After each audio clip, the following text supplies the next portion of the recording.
ওমর ফারুক বলতেছে দেহ থাকবে কিন্তু মাথা আউট। দেখেন নবী যখন দুনিয়াতে ছিল তখন কিন্তু ওমর ফারুক আবু বকর দুইজন এক মত। ধরে কোন কয় মত? এক মত। আবু বকর যখন আয়েশাকে বিয়ে দিল নবীর সাথে, ওমর ফারুক বললেন ভাই আলী জামাই হলো, ওসমান জামাই হলো, তুমি শ্বশুর হলে। আমার ভাগ্য এত খারাপ, আমি কিছুই হবার পারলাম না। তা আবু বকর কয় তোর মেয়ে নাই, তোর মেয়ে হাফসাকে নবীর সাথে বিয়ে দিয়ে, তাহলে তুইও শ্বশুর হ। দেখছেন কি মিল, দুইজনই নবীর শ্বশুর। জোরে কোন সুবহানাল্লাহ। কিন্তু বিদায় নেওয়ার সাথে সাথে দুইজনের মত পাল্টে গেল। একজন কয় দাফন কর্ম, আর একজন কয় মরিনি। কেউ যদি কয় বিদায় লেছে, ওর দেহ থাকবি মাথা থাকবি না। এখন নরম নরম সাহাবী, নরম নরম আবু বকরের কাছে গিয়ে বলতেছে, আবু বকর ভাই আপনিও যা আমরাও তাই। কারণ আল্লাহ রাসূল বলেছেন আমার পরে এই দুনিয়াতে কেউ যদি শ্রেষ্ঠ মানুষ থাকে সেই মানুষটি হলো আবু বকর। আমার সমস্ত উম্মতের নেকি যদি এক পাল্লায় দেওয়া হয়, আর গারে সুরের মহব্বতের নেকি যদি আবু বকরের অন্য পাল্লায় দেওয়া হয়, সমস্ত উম্মতের নেকির চাইতে আবু বকরের নেকির ওজন বেশি হবে। এখন এখানে একটা ফতোয়া আছে, আপনারা বলেন তো আমলের নেকি আর মহব্বতের নেকি কোনটার দাম বেশি? সমস্ত উম্মতের আমলের নেকি আর আবু বকরের এক রাতের মহব্বতের নেকি। তা আমরা যতই আমল করি, রাসূলকে মহব্বত ছাড়া যদি আমল করি, ওই আমল আল্লাহর দরবারে কবুল হবে না। জোরে কোন কথা ঠিক কিনা? হ্যাঁ। তো নরম নরম গুলো এসে বলতেছে যে আপনিও যা আমরাও তাই। রাসূল বিদায় নিয়েছে, রাসূলকে দাফন করবার চাই। গরম গরম সাহাবী হযরত ওমর ফারুকের কাছে গিয়ে বলতেছে, ওমর ভাই আপনিও যা আমরাও তাই। আল্লাহ রাসূল দুনিয়া থেকে কোনোদিন বিদায় নিবার পারে না। গরম গরম গুলা কার কাছে? কথা কয় না। আর নরম নরম গুলা আবু বকরের কাছে। সেই সময় কিন্তু দুই দল ছিল, একটা গরম দল আর একটা হলো নরম দল। আজকে বাংলাদেশেও মুসলমানের মধ্যে দুই দল আছে, একটা হলো নরম দল আর একটা হলো গরম দল। নরম দলেরা কোনোদিনও কেসও খায় না, জেলে তো যায় না। জোরে কোন কথা ঠিক না? আর গরমেরা বাড়িতে থাকতে পারে না, খালি খোঁজে। জয়পুরহাট থেকে এক মুয়াজ্জিন আমাকে মোবাইল করে বলতে, হুজুর আপনি কেমন আছেন? আমি বললাম আলহামদুলিল্লাহ। আমি বললাম ভাই মুয়াজ্জিন সাহেব আপনি কেমন আছেন? কয় নাউজুবিল্লাহ। আমি বললাম নাউজুবিল্লাহ কেন? বলে হুজুর আজান হচ্ছে, আকামত হচ্ছে, ইমাম নাই। ইমাম নাই কেন? বলে ইমামকে পুলিশ খুঁজতেছে, ইমামকে কোন জায়গায় লুকে আছে আমরাই খোঁজ পাচ্ছি না। তা আমি কইলাম মুয়াজ্জিন ইমামকে পুলিশ খোঁজে কেন? ওই গ্রামে চোর ডাকাত বাটকার সুদারু ঘুষারু নাই? বলে আমাদের 3 পাড়ার মধ্যে ইমামের চাইতে ভালো মানুষ কেউ নাই। চোর ডাকাত গোটা গ্রাম ভরা, পুলিশ কাউকে খোঁজে না, খালি ইমামকে খোঁজে। তা আমি কইলাম ইমামের দোষ কি? মুয়াজ্জিন বলতেছে হুজুর ইমামের মারাত্মক দোষ আছে। বলে সেই মারাত্মক দোষটা কি? বলে ইমাম কোরআনকে শুধু মসজিদের মধ্যে রাখবে না, ইমাম কোরআন দিয়ে যেন বাংলাদেশ চলে। মানুষের তৈরি আইন দিয়ে বাংলাদেশ চলতে পারে না। 90% মুসলমানের দেশে আল্লাহর আইনে চলবে, এই দল ইমাম করে। এই খবর খেয়ে যেন পুলিশকে দিছে, তখন থেকে পুলিশ ইমাম খুঁজতেছে।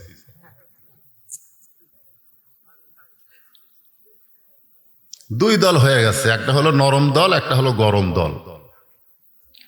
এমন সময় আবু যর গিফারি রাদিয়াল্লাহু তাআলা আনহু বললেন, আমরা আবু বকরের দলেও যাব না, আমরা ওমরের দলেও যাব না, আমরা যাব হযরত আলীর কাছে। জোরে কোন কার কাছে?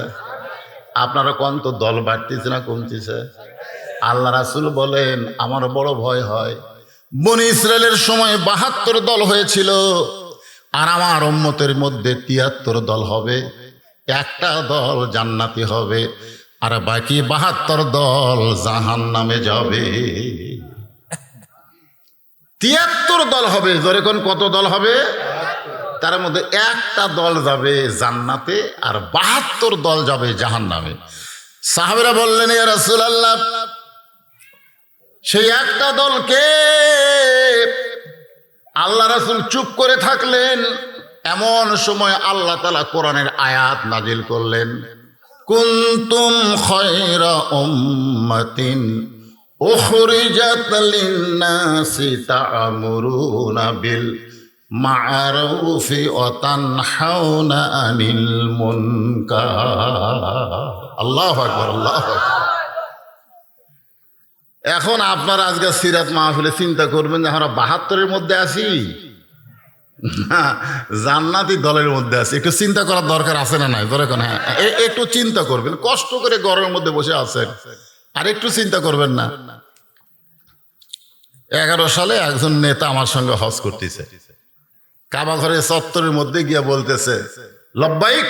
যারা হাজি আছেন তারা সবাই জানেন, আল্লাহুম্মা লব্বাইক লব্বাইক লা শারিকা লাকা লব্বাইক ইন্নাল হামদা ওয়ান নি'মাতা লাকা ওয়াল মুলক লা শারিকা লাক। তা আমি হাজি সাহেবের হাত ধরে বললাম, ভাই আমি গোটা তালবিয়ার অর্থ শুনবার চাই না, খালি শেষে যেটা করলেন লাকা ওয়াল মুলক লা শারিকা লাক, এর বাংলা কি? তো হুজুর আপনারাও কোন শুনে শুনে আমরাও কই, আর তোর বাংলা জানি না। এই জন্য বাংলাদেশে আরবিতে গড় দোয়া করে আরাম আছে না নাই? আমি বহু নেতার মরার দোয়ার অনুষ্ঠানে আরবিতে গড় দোয়া করি, ওরা না বুঝে খালি আমিন আমিন করে, বুঝবার পারে না তো। আমি দোয়া করতেছি না, গড় দোয়া করতেছি, জাহান্নামের মধ্যে ঢুকা দিচ্ছি, তারপরে করছে আমিন আমিন। নেতা বলতেছে, হুজুর আপনারা কোন, হামু কই, আর তো বাংলা জানি না। আমি বলি, আর বাংলা হলো লাকা ওয়াল মুলক লা শারিকা লাক। শব্দের অর্থ হলো রাজনীতির ভিতরে, রাজত্বের ভিতরে একমাত্র আল্লাহ ছাড়া অন্য কাউকে স্বীকার করি না। আপনি হজ করার আগে কি দল করছেন? কিন্তু হজ করার পরে আপনি যদি আল্লাহর দল না করেন, কোন মানুষের দল করলে আপনার নাম হাজি হবে, কিন্তু আল্লাহর দরবারে কবুল হবে না। তাহলে এখন এই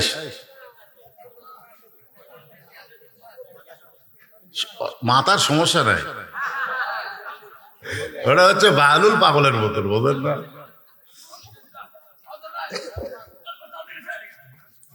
আল্লাহর বান্দারা একটু মনোযোগ দিয়ে শোনেন। আবু যার গিফারি রাদিয়াল্লাহু তাআলা বলতেছেন, আমরা আবু বকরের দলেও যাব না, আমরা ওমরের দলেও যাব না, আমরা যাব হযরত আলীর কাছে। ধরে কোন কার কাছে? আলীর কাছে যাওয়ার কারণ হলো আনা মাদিনাতুল ইলমে ওয়া আলিউ বাবুহা। রাসূল বলেছেন, আমি হলাম এলেমের শহর, আলী হলেন সেই শহরের দরওয়াজা। দলাদলি না করে মীমাংসা করাই ভালো, ঠিক কিনা কন? আবু যর গিফারি কি দল করার জন্য যাচ্ছে না মীমাংসার জন্য যাচ্ছে? মীমাংসার জন্য কার কাছে যাচ্ছে? আলী কি?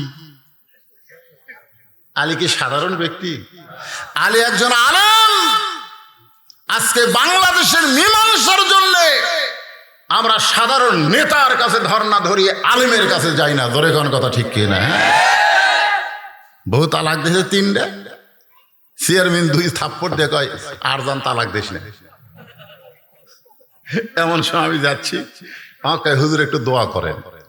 কিসের দোয়া ভাই? কয় আমরা কাম করছি হুজুর, আপনি খালি দোয়া করেন। বলে কি কাম করছেন?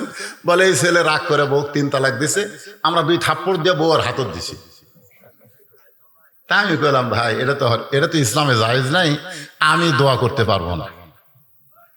তখন বলে হুজুর তাহলে আপনি যান, এই মেম্বার এই তুই দোয়া কর। তাই আমি ফট করে চেয়ারে বসলাম। মেম্বার আর দোয়া করার সাহস পায় না। আমি বললাম, মেম্বার সাহেব দোয়া করেন। কয় হুজুর আমরা দোয়া করতে পারি, কিন্তু আলেম থাকলে পারি, আলেমরা যদি না থাকে তাহলে আমরা দোয়া করতে পারি, আপনি থাকতে আমি দোয়া করে পারবো না। তাহলে বউ তালাক দিয়ে তুমি নেতার কাছে যাবা কেন, তুমি আলেমের কাছে যাবা। জোরে কোন কথা ঠিক কি না? আবু জার গিফারি বললেন আবু বকরের দল হয়ে গেছে, উমরের দল হয়ে গেছে, এখন মারামারি শুরু হবে। জোরে কোন ঠিক কি না? একদল দাফন করবার যাবি, আর একদল লাঠি নিয়ে আসবি। আল্লাহ নবী নূরের তৈরি না মাটির তৈরি, এই নিয়ে আমাদের বাংলাদেশে মারামারি আছে না নাই? জোরে কোন আছে না নাই? আসলে নবী কিসের তৈরি এইটা মীমাংসার দরকার। দুইটা দল হলে চলবে না। ওয়াতাসিমু বিহাবলিল্লাহি জামিআ ওয়ালা তাফাররাকু। আল্লাহ বলেছেন তোমরা দলাদলি করো না, বরং তোমরা একত্র হয়ে যাও। তোমরা একত্র হয়ে থাকলে পৃথিবীর কোন ইহুদি খ্রিস্টান, পৃথিবীর কোন বৌদ্ধ হিন্দু তোমাদের একটা পশম পর্যন্ত উগলাতে পারবে না। জোরে কোন কথা ঠিক কি না? কারণ মুসলমান হলো বরের জাত, আর কাফের বেঈমান হলো বর যাত্রী। মুসলমান কিসের জাত? বরের জাত। আপনার বিয়ের অনুষ্ঠানে যাননি? আপনারা কোন যাননি? বরের সাথে যাননি? আচ্ছা, মধ্যে ঘাটার যায় যদি বর কয় ভাই মেয়ে আমার পছন্দ নয়, আমি বাড়ির যাবো, বর যাত্রী করছে যা তুই যা, আমরা আর বাড়ির যাবো না, আমরা নিয়ত করে বেড়াচ্ছি খাবার আমার। এখন মেয়ে পক্ষের লোকেরা খালি বর খুঁজতেছে, খালি বর খুঁজতেছে। এই তোরা এতগুলো মানুষ বরকে কয় বর তো মধ্য ঘাটাতে চলে গেছে, আমরা যাইনি, তাড়াতাড়ি খাবার দেন। তখন আপনি বলেন তো মেয়ে পক্ষ খাবার দিবি? এই লাঠি বার কর। এত আয়োজন হয়েছে বরের জন্য, বর যাত্রীর জন্য কোনো আয়োজন হয়নি। আজকে গোটা পৃথিবী আল্লাহ সাজাইছে মুসলমানের জন্য, কাফের বেঈমানদের জন্য নয়। জোরে কোন কথা ঠিক কি না? আজকে আমরা বর হইয়া কি মুসলমান? আল্লাহর বান্দার একটু মনোযোগ দিয়ে শুনবেন। আবু জার গিফারি হযরত আলীর দরবারে গিয়া দেখে হযরত আলী আল্লাহর কোরআন তেলাওয়াত করতেছে। হযরত আলী আল্লাহর কোরআন তেলাওয়াত করতেছে। আবু জার গিফারি বললেন, আলী ভাই খামাখা কোরআন তেলাওয়াত করে কোনো লাভ নাই, বাহিরে গন্ডগোল লাগছে। যেই নবীর উপরে আল্লাহ কোরআন নাজিল করেছে সেই নবী নিয়ে গন্ডগোল শুরু হয়েছে। খামাখা কোরআন তেলাওয়াত করে কোনো লাভ নাই। খামাখা, খামাখা বোঝেন? আমাদের বগুড়ার ভাষা। আপনারা কি কন? অনেকে কয় অজাতা। অজাতা নামাজ পড়া লাভ আছে? তোমার বউ স্টার জলসা দেখে, তুমি এসার নামাজ পড়ে বাড়ির যাচ্ছে, তোমার ঘরের মধ্যে থেকে হিন্দু করে পূজার বাদ্য হরি হরি হরি হরি লোলো লোলো লোলো করে বাঁচতেছে। ঘরের ঢুলকি দিয়ে দেখে যে আমার বউ ভারতে স্টার জলসা দেখতেছে, আর স্টার জলসা দেখার কারণে হিন্দু করে নাটক, নাটকের মধ্যে পূজার বাদ্য আমার ঘরে লোলো লো করে বাঁচতেছে হরি হরি হরি হরি। আল্লাহ কয় অযথা নামাজ পড়ে তোর কোনো লাভ নাই যতক্ষণ পর্যন্ত তোর বউকে ঠিক করতে না পারবি। জোরে কোন কথা ঠিক? মুসলমানের ঘরে কোরআন তেলাওয়াত হবে, মুসলমানের ঘরে হিন্দুদের পূজার বাদ্য কেন বাজবে? অযথা। অনেকে বলে হুজুর অযথা ওয়াজ করে লাভ কি? অযথা আপনি যেই রাত্রে ওয়াজ করেন সেই রাত্রে ফজরে মুসল্লি ঘুমা যায়। গতকাল মুসল্লি হয়েছিল ফজরে 20 জন, আজকে ওয়াজ শুনেতে ঘুম আসবি, চেতনি পাবি না।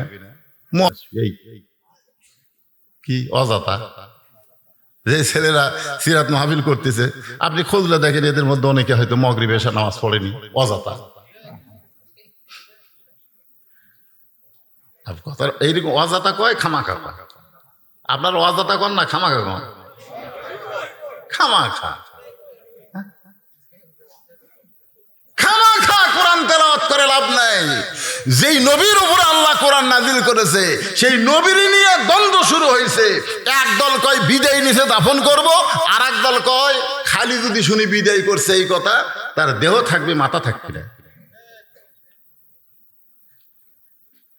হযরত আলী বলতেছেন চলো যাই, সুবহানাল্লাহ, চলো যাই। আবু জার গিফারি বললেন আমরা আসলাম আপনার কাছে, আর আপনি কোথায় যাবেন? আবু বকরের দলে যাবেন না ওমর ফারুকের দলে যাবেন? আমরা আসলাম আপনার কাছে মীমাংসার জন্যে, কিন্তু আপনি বললেন চলো যাই। আপনি কি আবু বকরের দলে যাবেন না ওমর ফারুকের দলে যোগ দিবেন? আলী বলতেছেন, আবু যর, যারা পরিচিত মুসলমান হবে তারা কোনোদিন মানুষের দল করবে না। আবু বকরের দল করাও জায়েজ নাই, ওমরের দল করাও জায়েজ নাই। মুসলমানকে কেবলমাত্র দল করতে হবে আল্লাহ। তাহলে কি বলতেছেন? আবু বকরের দল করাও যাবে না, ওমরের দল করাও যাবে না। আর আপনারা বাংলাদেশে কার দল করতেছে? কার দল করতেছে? মুসলমানের বাচ্চা যদি হও তাহলে কোনো মানুষের দল করা চলবে না। মানেন বা না মানেন, সিরাতে রাসূল শোনেন। কার দল করবেন? আরো জোরে, জোরসে বলুন। জোর হলো না? যারা বলতেছেন না, যারা বলতেছে না তাদের দুই কান্দে দুই মুহুরি। আল্লাহ বলতেছে, আল্লাহ এই শয়তানের কান্দ আমরা থাকবো না। হুজুর বলতেছে কার দল করবে? আর আল্লাহর দল, তোমার দল কয় না। আর কান্দ থেকে আমরা লেখমো কি? তো পুরিয়া শয়তান হয়ে গেছে। দুই কান্দে দুই ফেরেশতা মাঝে মধ্যে রাগ করে আল্লাহকে আল্লাহ আল্লাহ আল্লাহ। এই দেখেন আজান হলো, সবাই নামাজ পড়ে গেল, এই শয়তান তো বেড়ায় ঘুরতেছি, আর কান্দ থেকে আমরা লেখমো কি? আল্লাহ বলতেছে ধৈর্য ধর, হতে পারে তওবা করে একদিন মুসলমান। জোরে কান সুবহানাল্লাহ। আল্লাহ আমাদেরকে এত ভালোবাসে যে মরার আগ পর্যন্ত আমাদেরকে ফিরে আসার সুযোগ দিছে। জোরে কান কথা ঠিক কিনা? এত আল্লাহর দয়া। লা তাকনাতু মির রাহমাতিল্লাহ, ইন্নাল্লাহা ইয়াগফিরু যুনুবা জামিয়া, ইন্নাহু হুয়াল গাফুরুর রহিম। এতদিন যা করছি, আজ থেকে তওবা করে যদি আমরা আল্লাহর পথে আসতে পারি, আল্লাহ অতীত জীবনের সমস্ত পাপ মাফ করে দিবি। জোরে কোন কথা ঠিক কিনা? তাহলে কার দল কর্ম এই কথা বলতেও আল্লাহ ভাইকে আটকে গেছে। কি মন খারাপ করতেছেন? সামনে আসছে শুভ দিন, চিন্তা ভাবনা করে নিন। সময় কিন্তু আর বেশি বাকি নাই। হ্যাঁ, আল্লাহর বান্দার একটু জবান করে বলতে হবে।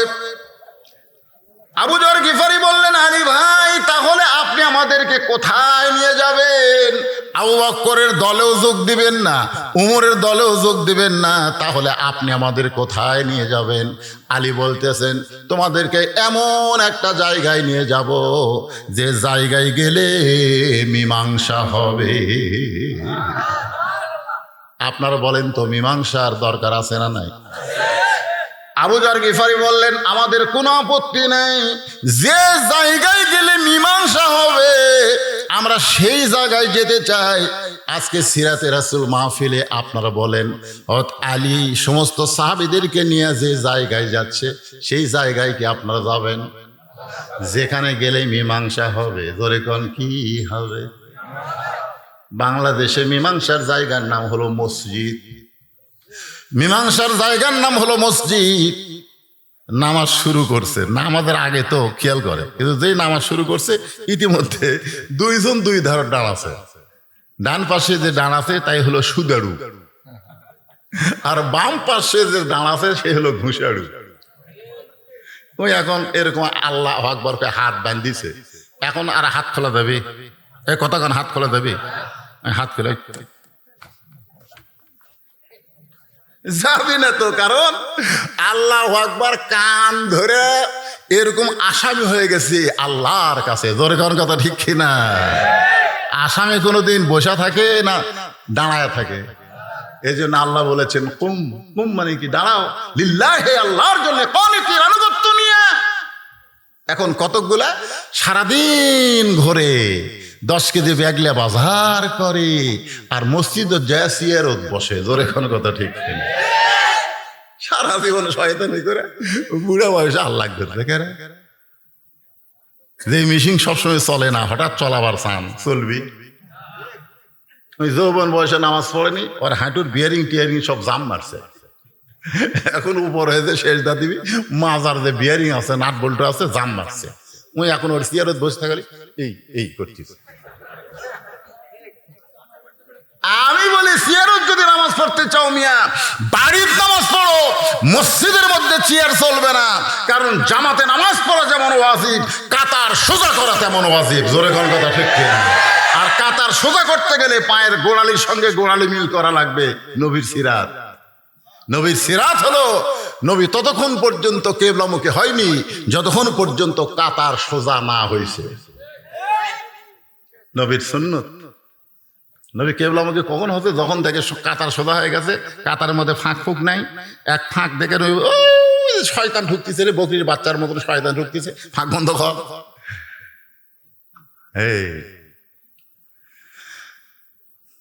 তাহলে আল্লাহ কোরআনে কি বললেন? কুম। কুম মানে কি? দাঁড়াও। জোরে কোন কি করো? দাঁড়াও।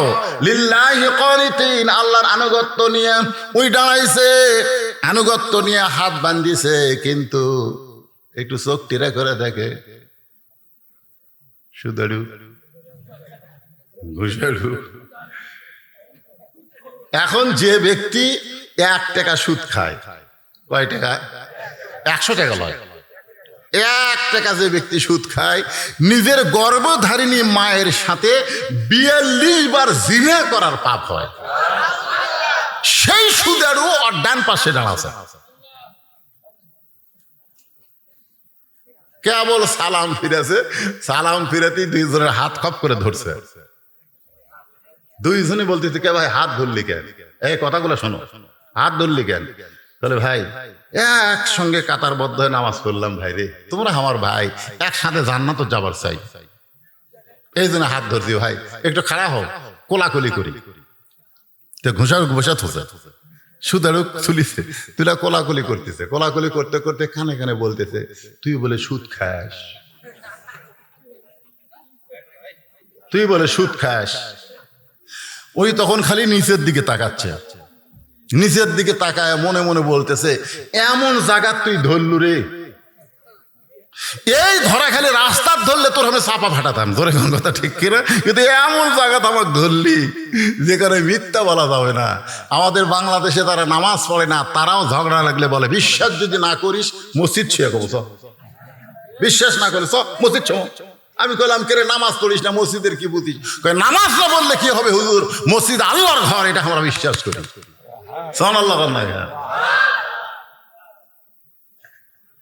সমস্ত সাহাবী হযরত আলীর পিছনে পিছনে রওনা দিল। হযরত আলী একটা ঘরের দরজায় এসে থমকে দাঁড়ালেন, যে ঘরটা হলো উম্মাহাতুল মুমিনিন মা আয়েশার ঘর, যেই ঘরে আল্লাহর নবী এখনো আছে। জোরে কোন সুবহানাল্লাহ। এখনো যেই ঘরে নবী আছে সেই ঘরের দরজায় দাঁড়ালেন হযরত আলী, উম্মাহাতুল মুমিনিন মা আয়েশার ঘরের দরজায়। এমন সময় আবু বকর দৌড়ে এসে আলীর ডান হাতখানা ধরে বলতেছে, এত পরে আসলে কেন? এত পরে আসলে কেন? নবী দুনিয়া থেকে বিদায় নিয়েছে, নবীকে দাফন করা লাগবে। কারণ নবী বলেছেন, 3টা কাজ তোমরা দেরি করবা না, 3টা কাজ তোমাদের দেরি করা চলবে না। 1 নম্বর হলো মানুষ মারা গেলে তাকে তাড়াতাড়ি দাফন করা লাগবে। 2 নম্বর হলো তোমাদের ছেলে মেয়ে যখন যুবক যুবতী হবে, 18-22 না, যুবক যুবতী যখন হবে, অকাম করার আগে বিয়ার কাম করা লাগবে। অকাম করার আগেই। সরকারি বয়স দিয়েছে ছেলেকে 22, মেয়েকে 18। আরে বাল্য বিয়া, বাল্য বিয়া কাক কয়? এই বাল্য বিয়া কাক কয়? ওই 18 বছর থেকে 13 বছরের মেয়ের সাথে প্রেম করতেছে, এইখানে সরকারের কোনো বাধা নাই। বিয়ে হলো হালাল জিনিস, এখানে বাধা। জোরে কোন কথা ঠিক কিনা? যুবক যুবতী হবে, আল্লাহ রাসূল বলতেছেন, ছেলে মেয়ে যখন বিয়ের বয়স হবে, বিয়া দিতে দেরি করা যাবে না। 3 নম্বর হলো, কয়টা কইলাম? একটা হলো মানুষ মারা গেলে সঙ্গে সঙ্গে দাফন করতে দেরি করা যাবে না। 2 নম্বর হলো ছেলে মেয়ে যখন বিয়ের বয়স হবে, বিয়া দিতে দেরি করা যাবে না। আর 3 নম্বর হলো কোনো ঋণগ্রস্ত মানুষ টাকা হাতে আসার সাথে সাথে ঋণ পরিশোধ করতে হবে। কড়া 3টা কিন্তু রাসূলের সিরাত সুন্নত, খুব খেয়াল করবেন। আবু বকর বলতে, আলী ভাই সেই শবে সাদিকের সময় নবী দুনিয়া থেকে বিদায় নিয়েছে, নবীকে দাফন করব কিন্তু পারতেছি না উমরের কারণে। তুমি যদি আমার সঙ্গে থাকো, উমরের বাপেরও ক্ষমতা নাই বাধা দিবার পারে। আপনারা বলেন তো, আলী যদি আবু বকরের সঙ্গে যায়, উমর ফারুক বাধা দিবার পারবে? তরবারি বার করবি, আলী কবি আয় আয়, দেহ থেকে মাথা কাটবো আয়। এক উমর লয়, 100 উমরও হযরত আলীর চেহারা দেখলে ডায়রিয়া শুরু হবে। ধরে কোন কথা ঠিক কিনা? কারণ আলী শুধু আলম না, আলী হচ্ছে আসাদুল্লাহিল গালিব। কোন যুদ্ধ? এই কোন যুদ্ধ? কামুজ দুর্গের দরজা, বুঝলেন? যে দরজা 10 জন 20 জন 50 জন মানুষ লড়াবার পারে না, সেই দরজা ঢাল বানাচ্ছে। সুবহানাল্লাহ কবেন না? হযরত ওমর ফারুক দৌড়ে এসে হযরত আলীর বাম হাত ধরে বলতেছে, আলী ভাই, আপনি একজন জ্ঞানী মানুষ, এত দেরি করলেন কেন? আবু বকর বলতেছে, রাসূল বিদায় নিছে, দাফন করতে চাই। আমার বিশ্বাস রাসূল কোনোদিন বিদায় নিতে পারে না, আপনি আমার দলে চলে আসেন। আলী বলতেছেন, আপনারাই হলেন 1 নম্বর 2 নম্বর, আবু বকর হচ্ছে 1 নম্বর, উমর ফারুক কয় নম্বর? আপনারাই হলেন 1 নম্বর 2 নম্বর। আপনারাই যদি ভেজাল করেন, তাহলে সাধারণ মানুষ কি করবে? আজকে নবী নূরের তৈরি না মাটির তৈরি, এটা 20 বছর আগে সাধারণ মানুষ জানতো না, কিন্তু আলেমরাই ভেজাল শুরু করে দিয়া সাধারণ মানুষের মন বিগড়াইয়া দিয়েছে। জোরে কোন কথা ঠিক কি না? আপনারাই আলেম, রাসূল নূরের না মাটির, ঘরের মধ্যে সমস্যার সমাধান করেন। এ কোরআনের মাহফিল এসে হাজার হাজার মানুষের সামনে কেন বলবেন রাসূল মাটির তৈরি? কেন বলবেন রাসূল নূরের তৈরি? কেন বলবেন? যেখানে 70,000 নূরের পর্দা, ফেরেশতা জিবরাইলকে আল্লাহ বলতেছে, 1 ধাপ যদি সামনে যাও, তোমার অস্তিত্ব পুরা হবে ছাই। জিবরাইল কয়, আল্লাহ আমি নূরের তৈরি, আর নূরের পর্দার মধ্যে আমি ছাই হব কেন? রাসূল যখন একা একা চলে যাচ্ছে 70,000 পর্দার দিকে, জিবরাইল বলতেছেন, ইয়া রাসূলুল্লাহ, মানুষ হলো মাটির তৈরি, জিন হলো আগুনের তৈরি, আর ফেরেশতা হলো নূরের তৈরি। আপনি কিসের তৈরি গো নবী? আপনি যদি আমাকে একটু বলতেন। ফেরেশতা জিবরাইলের কথা শুনে নবী বলতেছে, জিবরাইল, আমি কিসের তৈরি সেটা আমি জানি না, যিনি আমাকে তৈরি করেছেন সে আল্লাহ ভালো জানে। এই কথা যদি বক্তারা বলে, কোনো ফিতনা হবে? তা আপনি হলেন আবু বকর 1 নম্বর, উমর আপনি হচ্ছেন 2 নম্বর। আপনার 2 জন গ্যাঞ্জাম শুরু করছেন, এখন 2 দল হয়ে গেছে। আবু বকর বলে, আলী তাহলে কি করব? উমর ফারুক বলতেছে, আলী তাহলে এখন কি করব? আলী বলতেছেন, যেই ঘরের মধ্যে নবী আছে, যেই ঘরের মধ্যে নবী আছে, এই ঘরের মধ্যে আমাদের ঢুকতে হবে। কারণ ভিতরে না ঢুকলে বাহির থেকে ফতুয়া দেওয়া যাবে না। আগে ভিতরে ঢুকে দেখা লাগবে, তদন্ত করা লাগবে, নবী বিদায় নিছে না ঘুমায় আছে, এটা তদন্ত করা লাগবে। বাহির থেকে ফতুয়াবাজি চলবি না। জোরে কোন কথা ঠিক কিনা? কোরআন দেখো, রাসূলের হাদিস দেখো, কোনটা সহি কোনটা গায়রে সহি, ঈদে মিলাদুন নবী না সিরাতুন নবী, কোনটা জায়েজ কোনটা হারাম, এটা কোরআন হাদিস দিয়ে আমাদের বুঝতে হবে, যাচাই করা লাগবে। জোরে কোন কথা ঠিক কিনা? হ্যাঁ, ভিতরে ঢোকেন, বাইরে থেকে চিল্লাচিল্লি করেন, ভিতরে ঢোকার প্রয়োজন আছে না নাই? সারাদিন ভিক্ষা করে 2 কেজি চাউল পায়, বউ কয় তোমার সারা জীবন ভিক্ষা করে তাও কিছু হবি না। তো স্বামী কয় তাহলে কি করবো? ভিতরে ঢোকেন। স্বামী কয় কার ভিতরে? কয় বাদশাহ শাহজাহানের রাজ দরবারের ভিতরে ঢোকেন। তাহলে বাদশাহ শাহজাহানের কাছে নিজের গরিবের কথা কয়ে দেখেন, এমন দেওয়া দিবি 2-4 বছর বসে থেকে খাবে। বেরিয়া ঘরে নিতে ওই বইয়ের বুদ্ধি শুনে বাদশাহ শাহজাহানের কাছে যাবি, যে দিকে বিশাল দরজাত একজন দারোয়ান লাঠি নিয়ে খাড়ায় আছে। ফকির দেখে লাঠি তুলছে, কোন দিকে আসিস? এটা হলো বাদশাহ শাহজাহানের রাজ দরবারের দরজা। এই দরজাতে উজির নাজির মন্ত্রী যারা তারাই ঢুকতে পারে। তোর মতন ফকির ঢুকলে আমার চাকরি থাকবে না। ফকির দেখতেছে এখানে ডাইরেক্ট কাজ করা যাবে না, উদউ ইলা সাবিলি রাব্বিকা বিল হিকমাহ, জোরে কান সুবহানাল্লাহ। দৌড়ে গিয়া দারোয়ানের দুই পা খপ করে ধরছে, দুই পা ধরে দুই টোটা চোখের পানি দারোয়ানের পায়ে পড়ছে। দারোয়ান লাঠি ফেলে দিয়ে বলতেছে, ভাই তুইও যা আমিও তাই, তুই ভিক্ষা করে খাস আর আমি দরজা পাহারা দিয়ে খাই, আমাদের মধ্যে কোনো তফাৎ নাই। ফকির বলতেছে, তাহলে দরজা খুলে দাও। দারোয়ান বলতে, পাগল, আরো 16টা দরজা আছে, প্রত্যেকটা দরজায় একটা করে দারোয়ান লাঠি নিয়ে দাঁড়ায় আছে, আমি তোরে ছাইড়া দিলে ওই দারোয়ান গুলা ছাড়বে না। ফকির বলতেছে, খালি তুমি ছাড়া দাও, পরের দারোয়ান ছাড়বে কি ছাড়বে না সেটা আমার ব্যাপার। প্রথম দরজার দারোয়ান ঠাট্টা করে দরজা খুলে দিছে, ঠাট্টা বোঝেন না, যা পরের দারোয়ানের পিটন খাই এমনি বার হয়ে গেল। ওই দরজা খোলা বা ভিতরে ঢুকেছে। দ্বিতীয় দরজার দ্বারা লাঠি তুলে বলতেছে, ফকির ঢুকলা কেমনে, ফকির ঢুকলা কেমনে? ফকির বলতেছে, কেমনে ঢুকলাম যদি জানবার চাও তাহলে প্রথম দরজার দারোয়ানের কাছে যাও। আমার পরিচয় শুনে কাঁপতে কাঁপতে দরজা খুলে দিছে। দ্বিতীয় দারোয়ান চিন্তা করে, এর যদি পরিচয় না থাকবে তাহলে প্রথম দরজার দারোয়ান দরজা খুলবে কেন? খামাখা আমি দরজা বন্ধ করে চাকরি নষ্ট করব না, ফকিরের চেহারায় সিআইডি হতে পারে।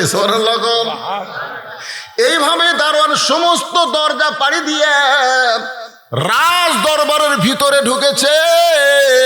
ইমাম গাজ্জালি বলেন, মুসলমান তোমাদের কয়েকটা দরজা আছে, তার মধ্যে হলো মৃত্যুর দরজা।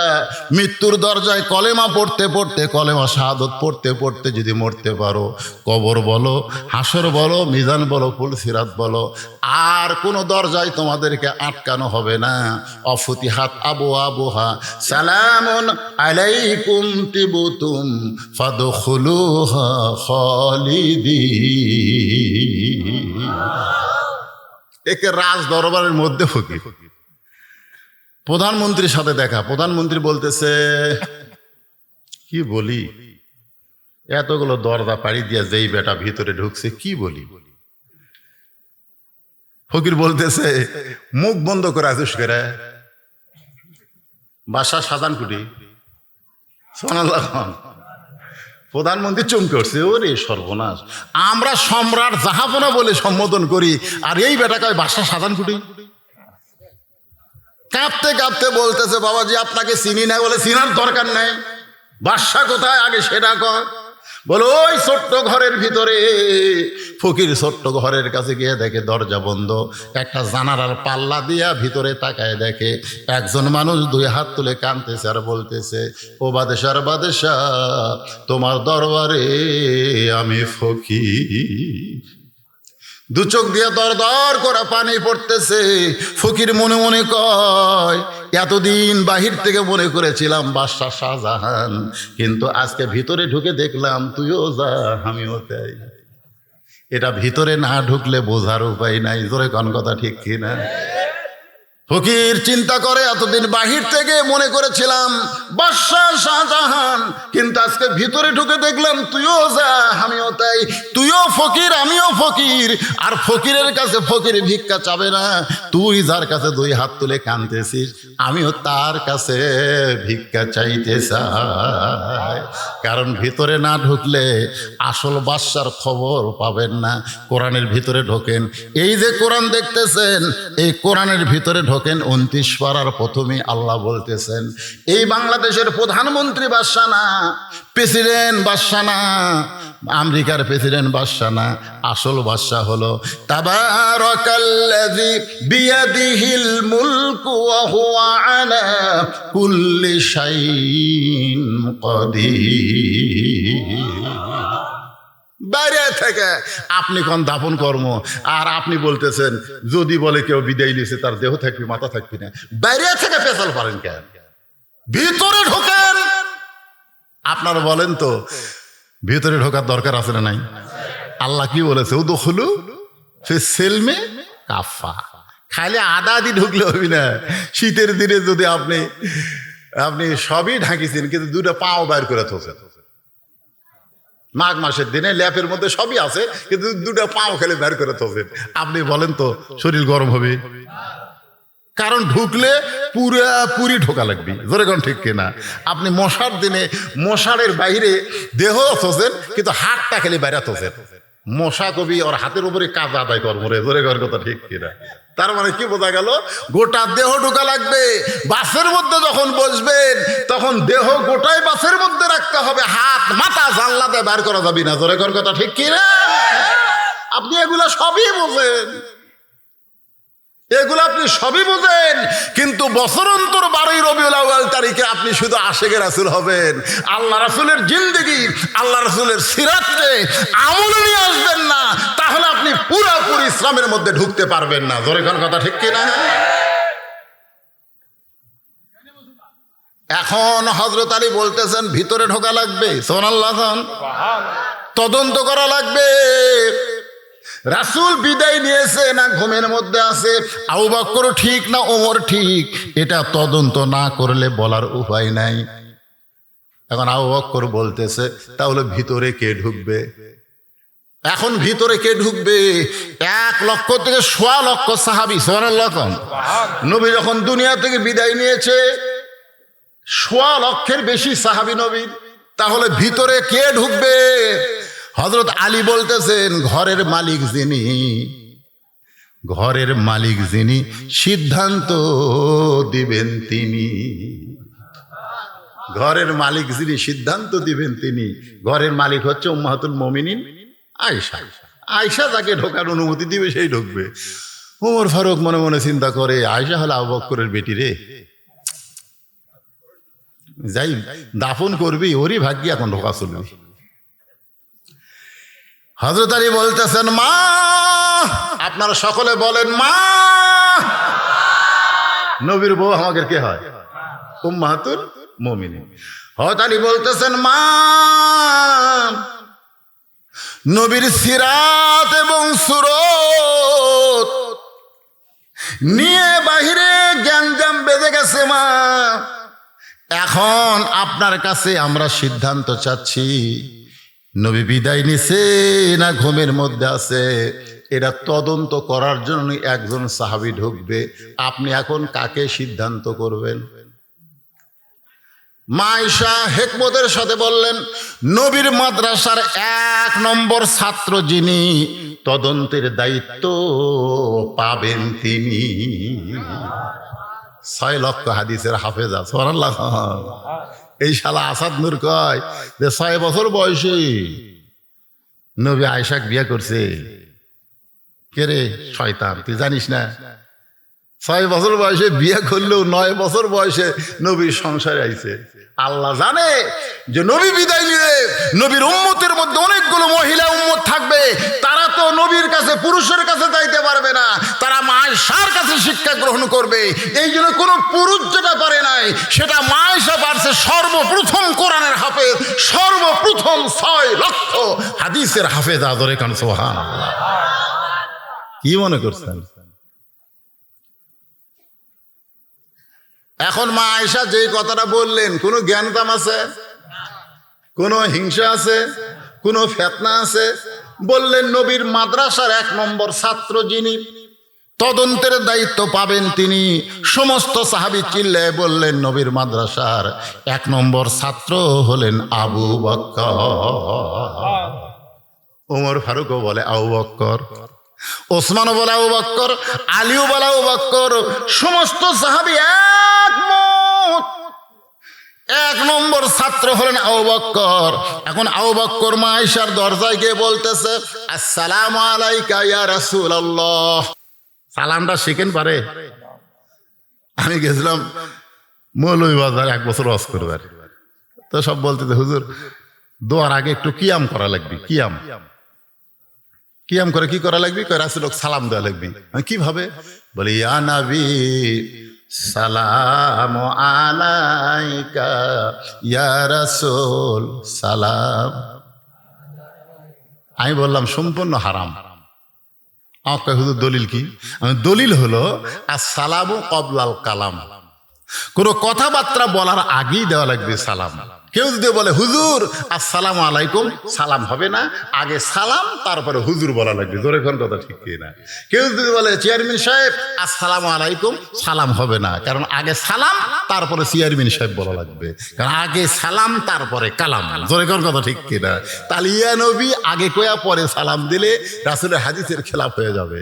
এই জন্য আবু বকর সালাম দিলেন, আসসালামু আলাইকা ইয়া রাসূলুল্লাহ, আসসালামু আলাইকা ইয়া হাবিবাল্লাহ।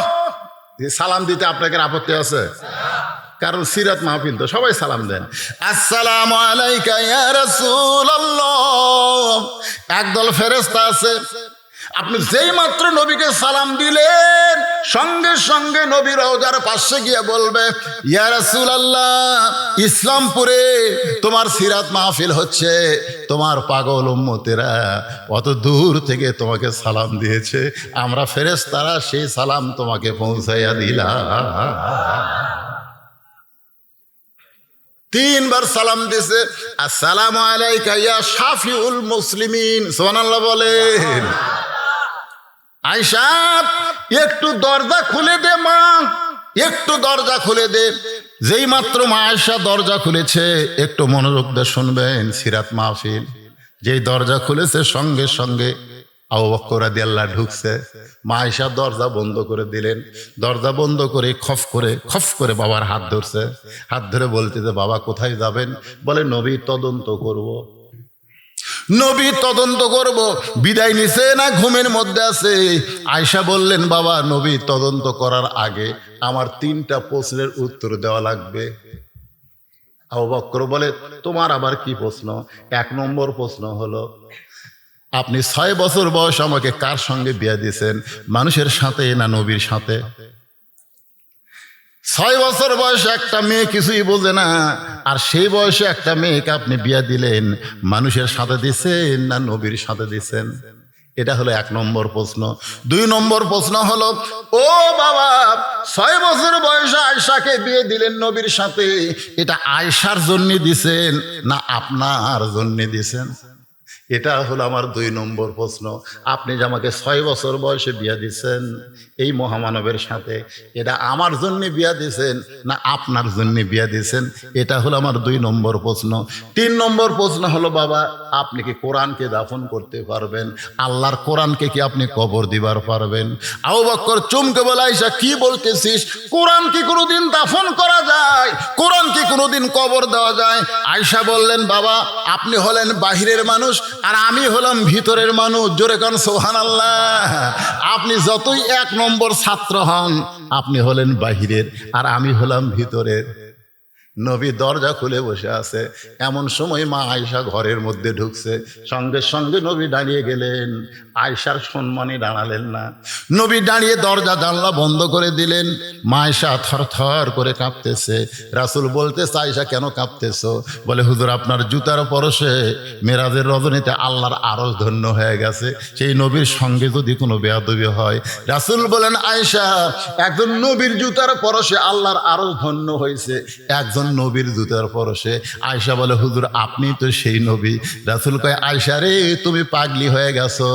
যতক্ষণ দরজা জানলা খোলা ছিল ততক্ষণ আমি সেই নবী ছিলাম, কিন্তু দরজা জানলা যখনই বন্ধ করেছি আমি আর নবী নাই আয়েশা, আমি হলাম স্বামী আর তুমি আমার বিবি। কাঁপো কেন? আসো আসো। মা আয়েশা দৌড়েছে নবীর বুকের মধ্যে মাথা ঢুকায় বলতেছে, আল্লাহ রে এতদিন জানতাম আমার নবী বিশ্ব নবী, আজকে নিজের চোখে দেখলাম আমার নবী হলেন পৃথিবীর শ্রেষ্ঠ স্বামী। ধরে কোন সুবহানাল্লাহ। নবী বুকের মধ্যে নিয়ে আস্তে করে পিঠের উপর একটা ঠাসি দিছে। নিজের বউকে বুকের মধ্যে নিয়ে পিঠে ঠাসি দেওয়া সুন্নত। সিরাত শুনবেন না? কয়দিন ঠাসি মারছেন? আমি কিন্তু নিজের বউয়ের কথা কছি। আবার 14 ফেব্রুয়ারিতে প্রেমিকের ঠাসি মারেন না, নিজের বউ বুকের মধ্যে লিয়ে দেখেন, কথা দিয়ে আর সিরিয়াস শোনেন, এর লিয়ে এরকম একটু ঠাসি ঠাসি মারতে যেই সঙ্গে সঙ্গে আল্লাহ কয়, জিবরাইল এ জিবরাইল, জিবরাইলকে আল্লাহ লব্বাইক, আমি আপনার কাছে আছি তো। কি কন? তাড়াতাড়ি কোরআন নিয়ে নবীর কাছে যা। নবী ঘরের মধ্যে যে আমল শুরু করছে, আমি আল্লাহর আরশ পর্যন্ত খুশি হয়ে গেছে। জোরে কোন সুবহানাল্লাহ। জিবরাইল চমকে গেছে, কি নবী কি আমল করে রে? যে আমল করার কারণে আল্লাহর আরশ খুশি। আল্লাহ কয় তাড়াতাড়ি নবীর কাছে যায়। ফেরেশতা জিবরাইল কোরআনে আয়াত নেয়, নবীর ঘরের বাইরে সালাম দেয়, আসসালামু আলাইকা ইয়া রাসূলুল্লাহ। কোনোদিন কিন্তু জিবরাইল বলেনি আসসালামু আলাইকুম ইয়া রাসূলুল্লাহ, কোনোদিনও বলেনি। আমাকে সালাম দিবেন আসসালামু আলাইকুম বলা লাগবে, আর নবী সালাম দেবেন আসসালামু আলাইকা বলা লাগবে। আরবিতে 1 বছর 2 বছর বহু বছর আছে। কা হলো 1 বছর, কুমা হলো 2 বছর, আর কুম হলো বহু বছর। আমাকে সালাম দিতে আসসালামু আলাইকুম বলতে হবে, কারণ আমি একলা না, আমার 2 কান্দে 2টা ফেরেশতা আছে। সুবহানাল্লাহ বলে। আর নবীকে সালাম দিতে কা বলার কারণ হলো নবী একলাই, নবীর কান্দে কোনো ফেরেশতা নাই। যেই নবীর পায়ের তালুতে জিহ্বা বের করে জিবরাইল সুরবুরি দিয়ে চেতন করে মেরাজে নিয়ে যায়, সেই নবীর কান্দে চড়ার যোগ্যতা কোনো ফেরেশতার নাই। জোরে করে কথা ঠিক করে। সৈয়দ রাসূল তো বহু শুনছেন, এই পয়েন্ট শুনছেন। একবার হযরত বেলাল বলতেছে, ইয়া রাসূলুল্লাহ, আমরা কবরে গেলে মুনকির নাকির আমাকে 3টা প্রশ্ন করবে। জোরে কোন কয়টা? কিন্তু আপনি যখন কবরে যাবেন, মুনকির নাকির আপনাকে কয়টা প্রশ্ন করবে?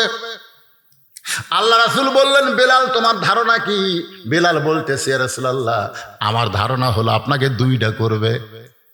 রাসূল বললেন, কোন 2টা করবে? বলে, মান রব্বুকা ওয়া মা দীনুকা, এই 2টা প্রশ্ন আপনাকে করবে, কিন্তু ওমান নাবিউকা প্রশ্ন আপনাকে করবে না, কারণ আপনি শুধু নবী না, আপনি হলেন ইমামুল আম্বিয়া। আল্লাহ রাসূল বললেন, বেলাল, মানুষ মরে গেলে কবরে গেলে মুনকির নাকির তাকে প্রশ্ন করবে, কিন্তু আমার যদি মৃত্যু না হয় রে বেলাল, তাহলে আমাকে কেমনে প্রশ্ন করবে? এ কথার দ্বারা বোঝা যায় আমাদের নবী মরা নবী না, আমাদের নবী হলেন হায়াতুন নবী। আল্লাহর বান্দার একটু মনোযোগ দিয়ে শুনবেন। বড় কষ্ট করে মেহনত করে যুবকেরা সিরাত মাহফিল করতেছে, সেই নবী সম্পর্কে আমাদের জানার দরকার আছে না নাই? জোরে কোন আছে না নাই? মা আয়েশা 3টা প্রশ্ন করছে। ও বাবা, 3য় প্রশ্ন হলো, আপনি কি কোরআন দাফন করতে পারবেন? আবু বকর চমকে বলে, আয়েশা, কোরআন কি কোনোদিন দাফন করা যায়? আয়েশা বলতেছে, বাবা, আপনি হলেন বাহিরের মানুষ, আপনি ভিতরের খবরও জানেন না। ভিতরের খবর হলো আল্লাহর কোরআনও যেমন, আল্লাহর নবীও হলো তেমন। আবু বকর বলে, আয়েশা, তোর প্রশ্নের উত্তর দেওয়ার প্রস্তুতি আমি নেই নাই। সুবহানাল্লাহ। তুই যে আমাকে 3টা প্রশ্ন করবি, 6 লক্ষ হাদিসের হাফেজ, আমি কি এত জ্ঞানী নাকি? আমি তোর প্রশ্নের উত্তর এখন দিতে পারবো না। এখন নবী তদন্ত করা লাগবে আয়েশা, কারণ লক্ষ সাহাবী বাহিরে অপেক্ষা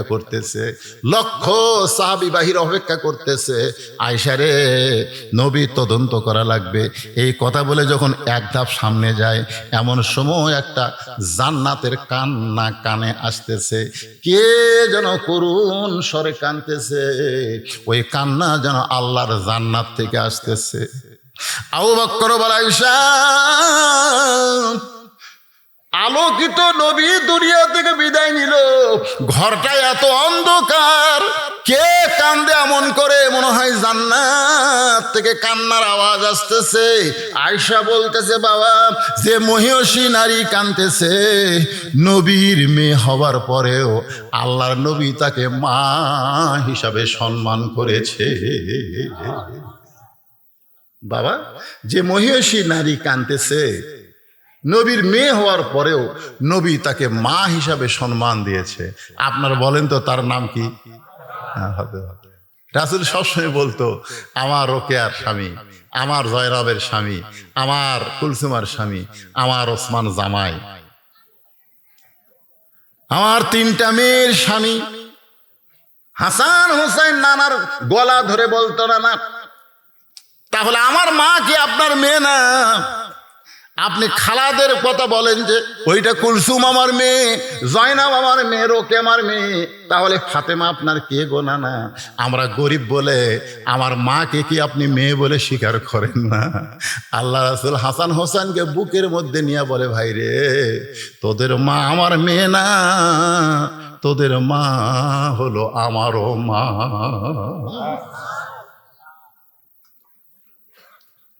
নবীর 3টা বিবি নবীর কাছে বসে আছেন। নবী যখন বিবির কাছে থাকেন তখন কিন্তু নবী হিসাবে থাকেন না, স্বামী হিসাবে থাকেন। সুবহানাল্লাহ খান। 3টা বইয়ের নাম হলো উম্মে সালমা, সাউদা আর আয়েশা।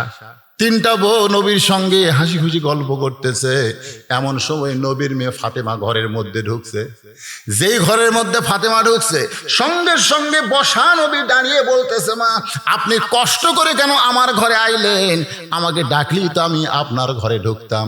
আয়েশা নবীর জুব্বা টেনে ধরে বলতেছি, ইয়া রাসূলুল্লাহ, আপনার মেয়ে ঘরের মধ্যে ঢুকলো আর আপনি বসা নবী দাঁড়িয়ে গেলেন। আপনি তাকে মা সম্বোধন করলেন, আপনি সম্বোধন করলেন, ও নবী গো, এমন করে কেন সম্মান করলেন? আল্লাহ রাসূল বললেন, আয়েশা, দুনিয়ার সবাই জানে ফাতেমা আমার মেয়ে, কিন্তু আমি নিজের চোখে দেখেছি ফাতেমা হইল আমার মা। আয়েশা 6 লক্ষ হাদিসের হাফেজা, নবীকে চেপে ধরে বলতেছে, ইয়া রাসূলুল্লাহ, ফাতেমা আপনার মেয়ে আমরাও জানি, মা হইল কেমনে, একটুকু আমাদের বলবেন না? আল্লাহ রাসূল বললেন, তাহলে শোনো। তাইফের ময়দান থেকে সিরাতে রাসূল, তাইফের ময়দান থেকে রক্তমাখা শরীর নিয়ে কলেমার দাওয়াত দিয়া নবী আমার গোটা দেহ রক্তাক্ত করছে। আজকে বাংলাদেশে কলেমার দাওয়াত দেয়, যদি বলে ভাই কিসের দাওয়াত, কয় কলমার দাওয়াত দেই। কয় বছর হলে দাওয়াত দেন? বলে আমার 20 বছর হয়ে গেছে, 20 বছর কলমার কাজ করতেছি। দেখি পাঞ্জাবি খোলেন তো, কোনো দাগ আছে নাকি? পাঞ্জাবি খুলে দেখে তেল তেলা, তাহলে কি কলমার দাওয়াত দে? তেল তেলা শরীর কেড়ে। সারা জীবন ডিসি আসিল, এসপি আসিল, বুড়া বয়সে দেখে সুদের টাকা ঘুষের টাকা খাইয়া ঢাকাত কয়েকটা বাড়ি বানায়, এখন সিল্লাত বের হচ্ছে, জরিখন কাত বের হচ্ছে। আল্লাহর বান্দারা একটু মনোযোগ দিয়ে শোনেন। তাবলীগ বাল্লিগু আন্নি ওয়ালাউ আয়া, একটু মনোযোগ দিয়ে শোনেন। তাবলীগের কথা কোরআনেও আছে, হাদিসেও আছে। ওমান আহসানু কাওলাম মিম্মান দাআ ইলাল্লাহ ওয়া আমিলা সালিহান ওয়া ক্বালা ইন্নানি মিনাল মুসলিমিন। রক্তাক্ত শরীর নিয়ে যখন ঘরের মধ্যে নবীর 3টা মেয়ে একসাথে ঢুকছে। কয় মেয়ে? রোকেয়া, জয়নাব আর কুলসুমা ঘরের মধ্যে ঢুকি বলতেছে, বাবা আপনাকে বললাম আমাদের মা খাদিজা কয়েকদিন আগে দুনিয়া থেকে বিদায় নিচ্ছে, আপনি তাইফে যান না বাবা, তাইফের মানুষ ভালো না। এই দেখেন এত পাথর আপনাকে মারছে, গোটা দেহ রক্তাক্ত হয়ে গেছে, এই কষ্ট আপনি কেমনে সহ্য করবেন? 3টা মেয়ে নবীকে বলতেছে, এই কষ্ট আপনি কেমনে সহ্য করবেন? রাসূল বলে, আয়েশা, আমার 3টা মেয়ে যখন ঘর থেকে বের হয়ে যায়, এমন সময় ফাতেমা ঘরের মধ্যে ঢুকে দরজা বন্ধ করে দেয়। ফাতেমা ঘরের মধ্যে ঢুকে দরজা বন্ধ করে দেয়। আল্লাহ রাসূল বললেন, ফাতেমা দরজা বন্ধ করলি কেন? ফাতেমা বলে, বাবা মারেফতের কিছু আলোচনা আছে, শরীয়তের আলোচনা না, মারেফতের কিছু আলোচনা আছে। রাসূল বলে, ফাতেমা কি আলোচনা করবি? বলে, আপনার সঙ্গে না, আপনার আল্লাহর সাথে। আপনার আল্লাহ ইব্রাহিম নবীর জন্য নমরুদের আগুনের চুলা শান্তির বাগান বানায় দেয়। আপনার আল্লাহ মুসা নবীর জন্য সাগরকে রাস্তা বানায় দেয়। কিন্তু আপনার আল্লাহ কি জানে না এই বছর আপনার চাচা মারা গেছে, এই বছর আপনার দরদের বিবি খাদিজা আমার মা মারা গেছে, আর সেই বছর আপনি তাইফে গেলেন, তাইফের পাথরগুলা কি আপনার আল্লাহ তুলা বানাবার পারলো না? ওরা পাথর মারলো, কিন্তু এই পাথর যদি আপনার গায়ে তুলা হয়ে লাগতো তাহলে গা দিয়ে রক্ত বের হতো না। বাবা রক্তাক্ত দেহ দেখার পর আমার কলিজা দিয়ে রক্ত ঝরতেছে। বাবা এই কষ্ট আমি কেমনে সহ্য করব? 3 মেয়ে বলেছে, এই কষ্ট আপনি কেমন কেমনে সহ্য করবেন? আর ফাতেমা কান্দে আর কয়, এই কষ্ট আমি কেমনে সহ্য করব? আমার কলিজা দিয়ে রক্ত ঝরতেছে। রাসূল বলে, আয়েশা রে, দরজা খুলে বাহিরে গেল, উঠানে পানি গরম করতেছে, জয়তুনের তেল গরম করতেছে, আর দুই হাত বুকে মারতেছে আর বলতেছে, আল্লাহ, আপনি যদি বাবা থাকতো, আল্লাহকে বলতেছে, আপনার বাবা যদি আজকে তায়েফে যাইতো আর তায়েফবাসী যদি আপনাকে পাথর মারতো, আপনার বাবাকে পাথর মারতো, তাহলে আপনার কেমন লাগতো? আল্লাহ, আপনার বাবা নাই, এই জন্যে আমার বাবার চিন্তা আপনি করলেন না। রাসূল চিল্লায় বলে, ফাতেমা, আল্লাহর সঙ্গে এমন কথা বলা যায় না। ফাতেমা বলতেছে, মায়ের পেটও থাকতেই তো মা ফেরাছেন, আপনি বাবার দরদ কি বুঝবেন? পানি গরম করে, জয়তুনের তেল গরম করে ঘরের মধ্যে সে আবার দরজা বন্ধ করে দেয়। রাসূল বলে, ফাতেমা, আবার কেন দরজা বন্ধ করলি মা? ফাতেমা বলে, বাবা, আপনাকে একটু গোসল করার লাগবে বাবা, এই জন্যই দরজা বন্ধ করে দিলাম। আল্লাহ রাসূল বলে, আয়েশা, আমার গায়ের জুব্বা খুলে ফাতেমার উরাতকে বালিশ বানায় আমাকে শোয়া দিয়া, ওই গরম পানির মধ্যে নরম কাপড় চুবড়ায়া তায়েফবাসী যত জায়গায় আমাকে আঘাত করেছে, প্রত্যেকটা জায়গা পরিষ্কার করে ওই গরম জয়তুনের তেল নরম হাত দিয়ে ফাতেমা যখন আমার দেহের ক্ষতস্থানে লাগায় দেয়, কখন যেন ফাতেমার উরাতকে বালিশ বানায় ঘুমায় গেছি। এত শান্তির ঘুম আমি কোনোদিন পারি নাই। ওই ঘুমের মধ্যে স্বপ্নে দেখি আমার মা আমেনা এসে আমার শিওরের পাশে দাঁড়ায় দাঁড়ায় কান্দে। 6 বছর বয়সে যেই মা বিদায় হয়ে গেছে, সেই মা যখন কাঁদতেছে, আমি স্বপ্নের মধ্যে বললাম, মা, আপনি যখন সন্তানকে দেখতে আইছেন, আপনাকে আর ছাড়বো না, এই বলে মা বলে যখন খপ করে হাত ধরেছি, এমন সময় ফাতেমা আমার কপালে চুমা দেয়। ফাতেমার চোখের গরম পানি আমি নবীর চোখের মধ্যে ঢুকে যায়। আমি বললাম, মা, তুই খালি কান্দিস কেন মা? ফাতেমা বলে, বাবা, আপনি স্বপ্ন দেখছেন, আপনি স্বপ্নে মা বলে আমার হাতটা চাইপা ধরেছেন, এই দেখেন বাবা, এখনো পর্যন্ত আমার হাতটা তো আপনি চাইপা ধরে বসে আছেন। আল্লাহ রাসূল বলে, ফাতেমা, স্বপ্নে মা বলে যদি তোর হাত চাইপা ধরি, তাহলে তুই শুধু আমার ফাতেমা না, তুই হইলি আমার মা আমেনা। আবু বকর বলতে চাইছে, আমি যে নবী তদন্ত করার জন্য ঢুকেছি। আয়েশা বললেন, ফাতেমা, তুমি হলো পর্দানিশী, আমার বাবা হলো পরপুরুষ। আমার বাবা যখন নবী তদন্ত করবে, তুমি একটু অন্দর মহলে যাও, জোরে কোন সুবহানাল্লাহ। আবু বকর 1 নম্বর মানুষ, সে মানুষ হলো পরপুরুষ, জোরে কোন কি পুরুষ? কথা কয় না, কি পুরুষ? এখন আমাদের বাংলাদেশে অনেক মুরিদের বইয়ের কাছে পীর সুপুরুষ, মুরিদের বইয়ের কাছে পীর বাবা, এটা বাবা, এটা বাবা, বাবা। আবু বকরের মতো 1 নম্বর মা বোনেরা যারা পর্দা আছেন, শোনেন, মায়েশা বলতেছেন, আমার বাবা হলেন পরপুরুষ, তুমি একটু অন্দর মহলে যাও, কারণ দুনিয়াতে যত নারী আছে, সমস্ত নারীর পর্দা একত্র করলে মা ফাতেমার পর্দার সমান হবে না, জোরে কোন ঠিক কিনা? এই জন্যে প্রত্যেকটা মাওলানা সানি খুতবাই জুমার দিনে বলে, সাইদাতুন নিসায়ে আহলুল জান্নাহ ফাতেমাতুজ জোহরা, জোরে কোন না সুবহানাল্লাহ। গভীর রাত্রে আলীকে বুকের মধ্যে নিয়ে ফাতেমা কাঁদতেছে। আলী কয়, কান্দো কেন? স্বামীকে বুকের মধ্যে নিয়ে কেউ কান্দে? বলে, আল্লাহ আমার দোয়া কবুল করছে গো। আলী কয়, দোয়া যদি কবুল করে তাহলে আনন্দ করো। বলে, কি দোয়া জানেন? বলে, কি দোয়া? বলে, আল্লাহ আমার পর্দা কবুল করছে। আল্লাহ আবার বলছে, পর্দার মধ্যেই ফাতেমা তোমার মৃত্যু হবে। আলী বলতেছে, আনন্দ করো, যে সারা জীবন পর্দা করলো, পর্দার মধ্যেই তার মৃত্যু হবে, এটা তো ভালো। অনেক লোক সারা জীবন পর্দা করে অ্যাক্সিডেন্ট করে যখন রাস্তায় কোনো মেয়ে মানুষ মরে, গোটা শরীর উলঙ্গ হয়ে যায়। ধরে কথা আপনার হয়, শুধু মেয়ে মানুষ কেন, পুরুষ মানুষ অ্যাক্সিডেন্ট করে দেখবেন পরনের কাপড় থাকে না, অঙ্গ প্রত্যঙ্গ সব বার হয়ে যায়। আমরা কোনো সময় বলবো না যে আল্লাহ আমরা ভালো থাকলাম দুনিয়াতে, মরার সময় বেসাইদ হয়ে মরি, এটা আমরা বলবো না। আমরা মরার সময় যেন সুন্দর হয়ে মরি, মুসলমান হয়ে মরি, জোরে কোন কথা ঠিক কিনা? ফাতেমা বলে, স্বামী গো, কান্দার কারণ হলো পর্দার মধ্যে আমার মৃত্যু হবে, সেই মৃত্যুটা আজকে রাতে আল্লাহ দিয়া দিবে। যেই মাত্র বলেছে আজকে রাতেই মৃত্যু হবে, গাছের গোড়া কাটলে গাছটা যেমন পড়ে যায়, আলী তেমন পড়ে গেছে ঘরের মাঝে। মা ফাতেমা মুস্কি মুস্কি হাসতেছে, জোরে খান সুবহানাল্লাহ। যিনি গভীর রাত্রে দুনিয়া থেকে বিদায় নেবেন, দুনিয়ার থেকে বিদায় নেওয়া কিন্তু শোক সংবাদ না। মুসলমানের জন্য দুনিয়া হলো জেলখানা, আর মরার পরে ঠিকানা হবে জান্নাত। সুবহানাল্লাহ খান।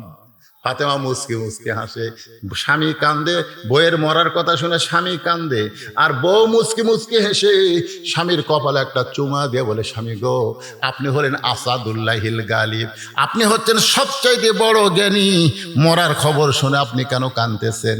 আপনি কি জানেন না আসলে যাইতে হবে? এই কথাটা সকলে, যুবক যারা আছে, এই যুবক, এই সেই রকম মোবাইল চলাই রে, এখনকার যুবকেরা নষ্ট হয়ে গেছে, তা ঠিক কিনা বলেন? এই মোবাইলের খুব নষ্ট করছে। এই যুবকদের আমি বলতেছি, তোমরা একটু জবান খুলে বলো বাজান, আসলে, সবাই বলে সুন্দর করে, আমি যেই বলবো আসলে আপনারা একটু সুর দিয়ে বলবেন, যাইতে হবে, আসলে। বিশ্বাস করেন, বিশ্বাস করেন, কখন যাবেন? খালি গল্প করে, অমুকের ফাঁসি হলো রে, অমুকের ফাঁসি হলো রে। কে রে পাগলা, অমুকের ফাঁসি হলো, তুমুকের ফাঁসি হলো, তোর যে মৃত্যু হবি রে। ফাঁসির তারিখ আছে কিন্তু মরার কোনো তারিখ নাই। জোরে কোন কথা ঠিক না? যে অমুক তারিখে ফাঁসি হবি, ফাঁসির আগে সাইজ হয়ে তারপরে ফাঁসির যাবি। আর যারা মৃত্যুর আসামি, তারকে কোনো তারিখ নাই, যে কোনো মুহূর্তে তাদেরকে যাওয়া লাগবে। মশান মারে এইরকম বাড়ি দেখতেছে, 10 তলা বাড়ি, 10 তলা বাড়ি, মাজা খায় ফেরে দেখতেছে, লিফট দিয়া 10 তলার উপর যায়, বলতেছে আহ আহ জীবন শান্তি রে। এই শান্তিকে যেই চোখ খুলছে, দেখা আজরাইল বলতেছে, ভাই চল যাই। কে তুই কে রে? আজরাইল। কেবল বানাসি ভাই রে, এখনো ঘুমাইনি। তোর দুনিয়ার বাড়ি বানাতে বানাতে তোর হায়াত শেষ রে। আজকে আমরা এমন পাগল হয়েছি, দুনিয়ার বাড়ি ঘর তৈরি করতে করতে মহামূল্যবান সময় আমরা নষ্ট করতেছি। জোরে কর কথা ঠিক কিনা? আল্লাহর বান্দার একটু মনোযোগ দিয়ে শোনেন। যেই বাড়িতে আমি ছিলাম, পেশাব করার পরে উযু করার সময় বলতেছে, হুজুর গরিব মানুষ। আমি বললাম, পাগলা হয়ে এমন কথা বলতেছ? আল্লাহর নবী গরিব ছিল, গরিব নবী পছন্দ করেছেন, এবং নবী বলেছেন গরিব উম্মতের সাথে আমি হাসরের ময়দানে দাঁড়াবো। জোরে কোন সুবহানাল্লাহ। আল্লাহ কোরআনে বলেছেন, আল্লাহ গানিয়ুন ওয়া আনতুমুল ফুকারা, আমি আল্লাহ হলাম ধনী, বাদ বাকি সবাই হলো ফকির। তাহলে আমার সামনে আমরা যারা বসে আছি, আমরা ধনী না ফকির? আরো জোরে বলেন, কি জোরসে বলেন। পুরুষ মানুষ যদি ফকির হয়, তাহলে মেয়ে মানুষ কি? আপনাকে সিরাজগঞ্জে কি কয়? জোরে বলেন। খালেদা জিয়া, শেখ হাসিনা। আপনারা কিন্তু করছেন, আপনারা কিন্তু বলতেছেন, আমি গেলে নাম ধরছি। ধরে কোন কথা দেখতে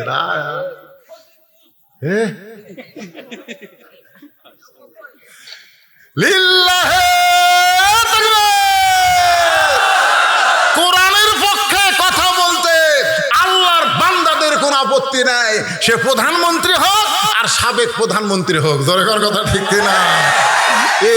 এরাই তো আল্লাহর বান্দা।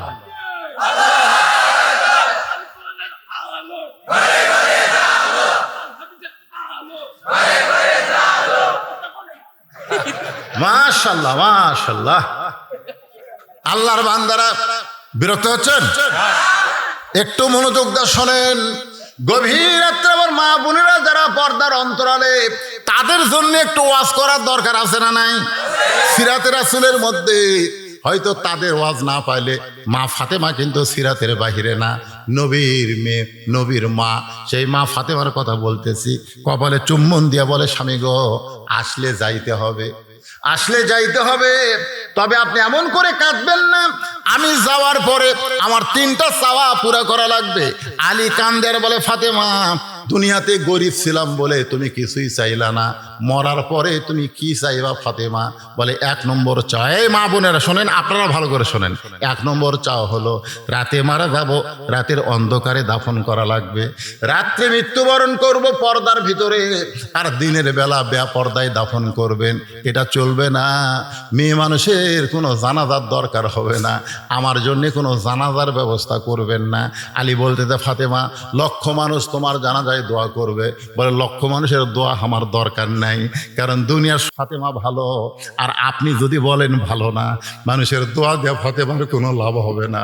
আর দুনিয়ার তামাম মানুষ যদি বলে ফাতেমা খারাপ, আর আপনি যদি বলেন আমার বউ ফাতেমা ভালো, এক স্বামীর সার্টিফিকেটে ফাতেমার 8টা জান্নাতের দরজা খুলে গেল।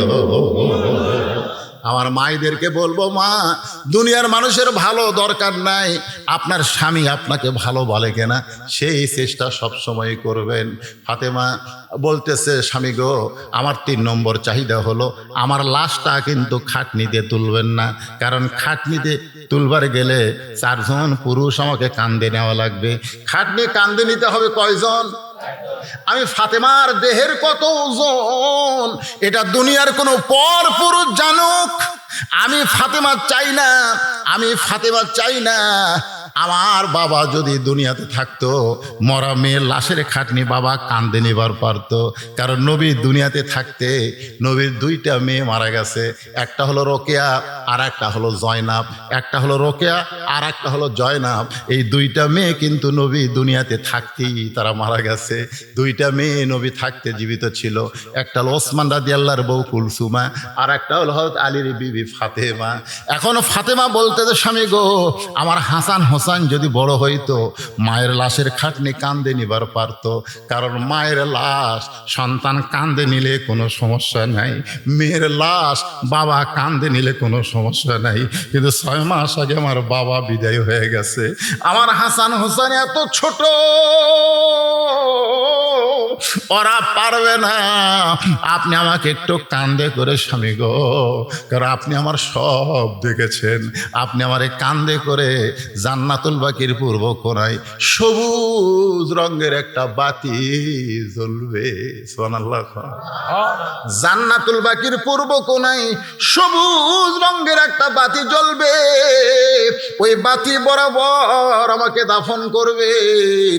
আবু যর গিফারি কবর খুঁড়তে গেছিল কিন্তু পারে নাই, হযরত আলী ফাতেমাকে কান্দে করে নিয়ে গভীর রাতে জান্নাতুল বাকির গোরস্থানে দাফন করে 2টা হাত আল্লাহর দিকে তুলে বলতেছে, আল্লাহ শুধু কষ্ট দিয়েছি নবীর কলিজার টুকরা, কত ধনী ধনী যুবকেরা ফাতেমাকে বিয়ে করতে চাইছিল, কিন্তু তুমি আল্লাহ ঘটকালি করে আমি গরিবের সঙ্গে ফাতেমার বিয়ে হলো, দুনিয়ার জীবনে সুখ দিবার পারিনি। আল্লাহ আজকে গভীর রাত্রে কবরে দাফন করে তোমার কাছে কান্দি, আমার ফাতেমাকে তুমি কবুল করে না।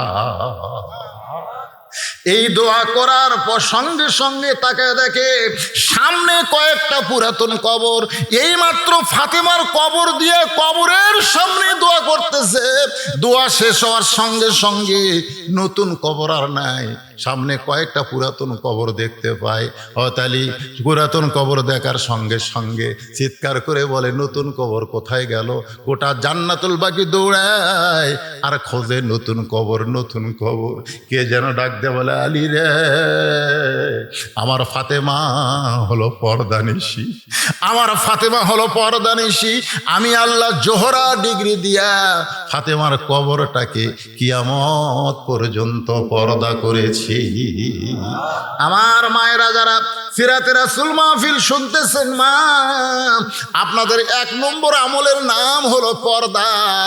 পর্দা যদি না থাকে মা, তাহলে আপনাদের অন্য কোনো আমল আল্লাহর দরবারে কবুল হবে না। আল্লাহ কোরআনে বলেছেন, অকরনা ফি বুয়ুতিকুন্না ওয়ালা তাবাররাজনা তাবাররুজাল জাহিলিয়াতিল উলা। জোরে বলেন আল্লাহু আকবার। তুমি একটু অন্দর মহলে যাও, যেই মাত্র ফাতেমা অন্দর মহলে গেছে, এমন সময় আবু বকর তদন্তের জন্য নবীর কাছে, সুবহানাল্লাহ, নবীর কাছে গিয়া দেখে পায়ের কাছে, নবীর পায়ের কাছে হোসাইন দাঁড়ায়া কাঁদতেছে, আর মাথার কাছে হাসান দাঁড়ায়া কাঁদতেছে। দুইটা ভাই শুধু নানা নানা নানা বলে ডাকতেছে। ওমর ফারুক বললেন, ইয়া রাসূলুল্লাহ, জোহরের নামাজের সেজদায় এত লম্বা হলো কেন? প্রথম সেজদায় আমরা 3 বার সুবহান রাব্বিল আলা, 3 বার সুবহান রাব্বিল আলা বললাম, কিন্তু দ্বিতীয় সেজদায় 100 বার সুবহান রাব্বিল আলা বলি, তাও আপনি সেজদা তোলেন না। ওগো নবী গো, এত লম্বা সেজদা কেন দিলেন একটু যদি বলেন।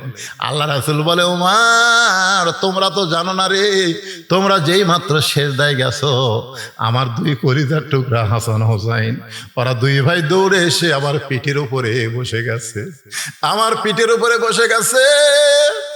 আমি ওদেরকে হাত দিয়ে নাওয়ার চাই, কিন্তু নামাজের মালিক আল্লাহ ডাক দে বলে, হাবিব আপনি যেমন হাসান হোসেনকে ভালোবাসেন, আমি আল্লাহ তেমন ভালোবাসি।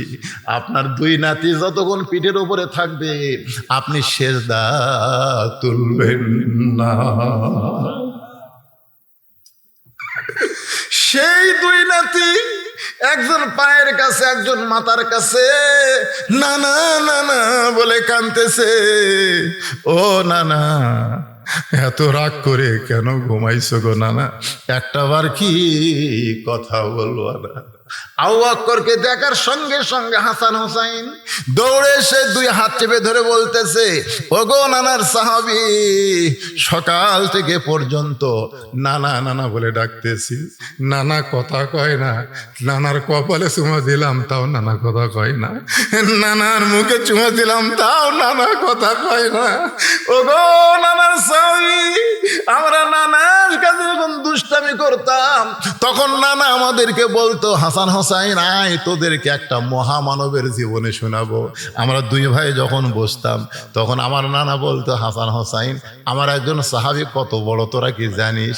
আমরা বললাম, নানা আপনি না বললে কেমনে জানবো? আমার নানা বললেন, হাসান হোসাইন শোন, 6 মাস আগে বলেছিলাম একদিন গভীর রাত্রে মক্কা থেকে মদিনায় যাওয়া লাগবে, তুমি সজাগ থেকো। 6 মাস আগে বলেছি, 6 মাস পরে গিয়ে গভীর রাত্রে খালি ঠোকা মারছি, সঙ্গে সঙ্গে দরজা খুলে দিয়েছে। গাড়ির সুরের ভিতরে আমার শরীর দুর্বল হয়ে গেল, আমি তার উরাতকে বালিশ বানায় ঘুমিয়ে গেছি। সে ঘুমায়নি রে হাসান হোসাইন, একটা সিদ্দিরের মুখে পা লাগায় দিলে বিষাক্ত সাপ তাকে কয়েকবার কামড় মারছে, তার চোখের পানি আমার গালে পড়ে আমি চেতন পাইছি। হাসান হোসাইন কান্দে আর বলে, না সেই সাহাবী কে গো নানা, যে জীবনের চাইতে তোমাকে বেশি ভালোবাসে? নানা বললেন, হাসান হোসাইন সেই মহামানব হলো আমার আবু বকর। হাসান হোসাইন বলে, না আবু বকর, আপনার কথা এতবার আবার নানা বলেছে, নানা গল্প করেছে, আজকে নানা এমন ঘুম কেন দিল? আপনি মেহেরবানি করে একটু নানাকে ডাক দেন। আবু বকর আস্তে করে হাঁটু গেড়ে বসে নবীর কপালে একটা চুমা দিলেন। নবীর কপালে একটা চুমা দিয়ে বললেন, উমর তুমি যা বলেছো ঠিক বলেছো, আমিও তোমার সঙ্গে একমত। সুবহানাল্লাহ জোরে কও। হযরত উমরকে লক্ষ্য করে আবু বকর ঘরের মধ্যে বলতেছে, উমর তুমি যা বলেছো ঠিক বলেছো, আমিও তোমার সঙ্গে একমত।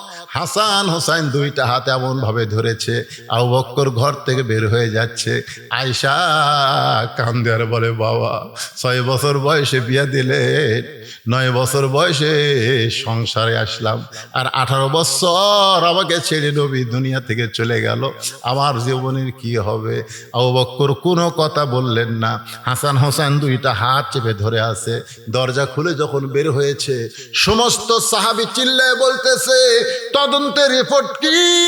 দাফন হবে না ডাক দিলে চেতন পাবে? আবু বকর চিল্লায় বলে, রে নবীর সাহাবীরা, তোমরা কি জানো না দুইজন আমার হাত ধরে আছে? এরা কে? এদের কি তোমরা চিনো না? এরা হলো সাইদুস শাবাবে আহলেল জান্নাহ, হাসান হোসাইন রাদিয়াল্লাহু তাআলা আনহুমা। জান্নাতি যুবকদের সরদার হবে দুইজন, একটা হলো হাসান আর একটা হলো হোসাইন। দুইজন সর্দার, জান্নাতের সর্দার আমার দুই হাত ধরে আছে। আমি তদন্ত করেছি, কিন্তু এদের সামনে আমি রিপোর্ট দিবার পারবো না। আমি রিপোর্ট দেওয়ার দায়িত্ব এই দুই সন্তানের বাপকে দিয়ে দিলাম। আবু বকর বলতে চালি, রে হাসান হোসেনকে নিয়ে আমি চলে গেলাম, এখন সাহাবীদের সামনে নবী তদন্তের রিপোর্ট তুমি দিয়া দাও। সুবহানাল্লাহ খান। তদন্ত করলো কে? আর রিপোর্ট দিবার কয়টা? আলী। কেন বলতেছে? যে জান্নাতের যুবকদের দুই সর্দার আমার হাত ধরছে, এদের সামনে রিপোর্ট দেওয়া যাবে না। এখন হযরত আলী রিপোর্ট দিবি। এই রিপোর্ট কোরআন থেকে আমি আপনাদের সামনে আয়াত বলে তারপরে বাংলা বলবো।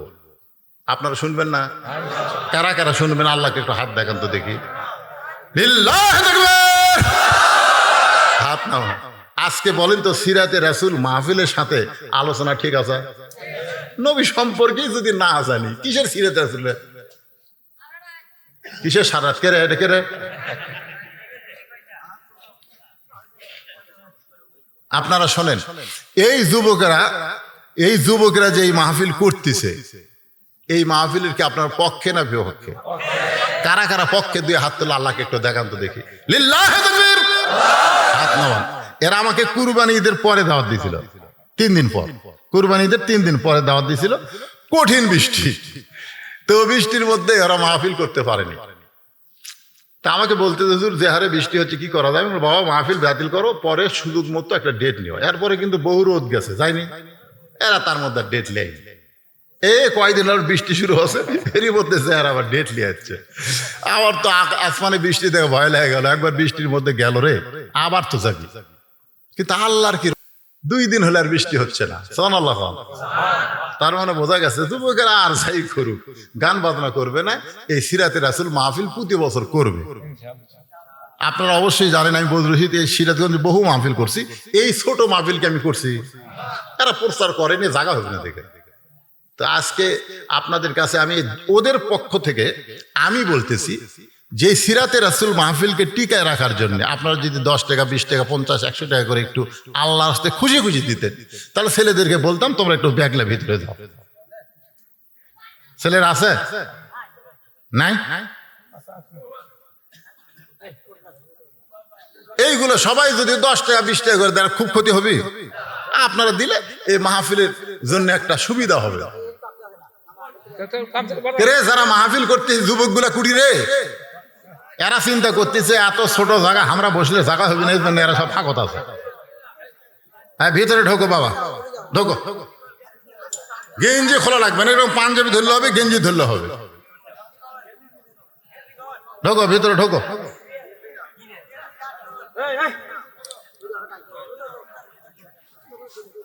ঢুকছে ঢুকছে। বাবা কি হাতত করে টাকা লিও না, এইরকম গেঞ্জি ধরো, হাতত টাকা হবে না। হাতত টাকা পকেটে ঢুকালে হবে না। এত জোরে জোরে জায়গা, এত জোরে জোরে জায়গা, টাকা বার করে ধরে আছে, টাকা না নিয়ে দৌড় দেয়। হ্যাঁ দাও, সবাই দেন বাবা, সবাই দেন। 20 টাকা, 50 টাকা, 100 টাকা, যার যা সাধ্য গুলাই আল্লাহর রাস্তায় দেন। এই যুবকেরা প্রতি বছর যেন এরকম সিরাত মাহফিল করতে পারে, কি করতে পারে, এবং মৌসুমে যেন করে। এরকম বৃষ্টির মৌসুমে করলে হবে না। হ্যাঁ, একটা সিরাত মাহফিল সারা বছর করা যাবে, রবিউল আউয়াল মাসেই যে করা লাগবে তা না। হ্যাঁ, এই এলাকায় অনেক সিরাত মাহফিল হয়, এই রবিউল আউয়াল মাসেই হয় তা কিন্তু না। এই রবিউল আউয়াল মাস আস্তে আস্তে বর্ষা সিজনে চলে আসতেছে। আরবি মাস বুঝতেছেন না, প্রত্যেক বছর 10 দিন 11 দিন করে আগে আসে। হ্যাঁ, আপনারা দাঁড়ালেন কেন? দাঁড়াবেন না, ওরাই আপনাদের কাছে যাবে। একটু জিকির করে, লা ইলাহা ইল্লাল্লাহ, লা ইলাহা ইল্লাল্লাহ, লা ইলাহা ইল্লাল্লাহ, লা ইলাহা ইল্লাল্লাহ, লা ইলাহা ইল্লাল্লাহ লা ইলাহা ইল্লাল্লাহ লা ইলাহা লা ইলাহা ইল্লাল্লাহ মুহাম্মাদুর রাসূলুল্লাহ সাল্লাল্লাহু আলাইহি ওয়াসাল্লাম। আমি ভিডিও ম্যানদের বলবো এখন যে অফ করো না, কারণ আজকের ওয়াজের আসল কথাই বাকি আছে। তোর এখন ঠিক কেনা এরা এই পর্যন্ত যদি মানুষ শোনে আলী কি করলো, আলীকে আলীর বাপের কথা কবি না কোরআন থেকে করবে? কারণ আলী হচ্ছে আনা মাদিনাতুল ইলমে ও আলীও বাবু। রাসূল বলেছেন আমি হচ্ছে ইলমের শহর, আলী হচ্ছে তার দরওয়াজা। জোরে কোন সুবহানাল্লাহ। এখন আপনাদের কাছে আমার একটা কথা হলো, হযরত আলীর হাত ধরে আছে হাসান হোসাইন, তদন্ত করলেন হযরত আলী, আর রাসূলের কপালে চুমা দিয়ে বললেন উমর ফারুকের সাথে আমি একমত। জোরে কোন সুবহানাল্লাহ। উমর কি আচ্ছা যা করছে করছে তো ফেরত দিবার করছেন, ফেরত দিবার কম আবার। আচ্ছা আচ্ছা ঠিক আছে, আচ্ছা আচ্ছা ঠিক আছে। এই কয়টায় না এই কয়টা নয়, দেখেন কর দেওয়া।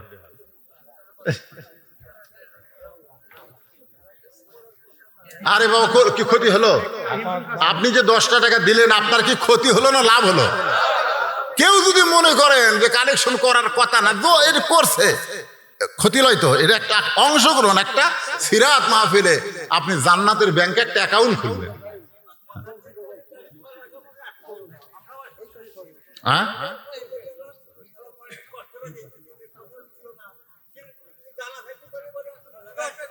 ও আচ্ছা আচ্ছা আচ্ছা আচ্ছা, হ্যাঁ কালেকশন যদি থাকতো তাহলে পকেট করে টাকা সবাই নিয়ে আসতো। এই এখন জানে না দেখে আনেনি, আফসোস, সেই আফসোস। ঠিক আছে, এই আফসোসেও আল্লাহ নেকি দিবে। ইন্নামাল আমালু বিন নিয়াত, নিয়তের মাধ্যমে আল্লাহ তাআলা নেকি দিবে। এ বাবাজি রে বসো, এই বসো। না না কালেকশন কেউ যায়নি।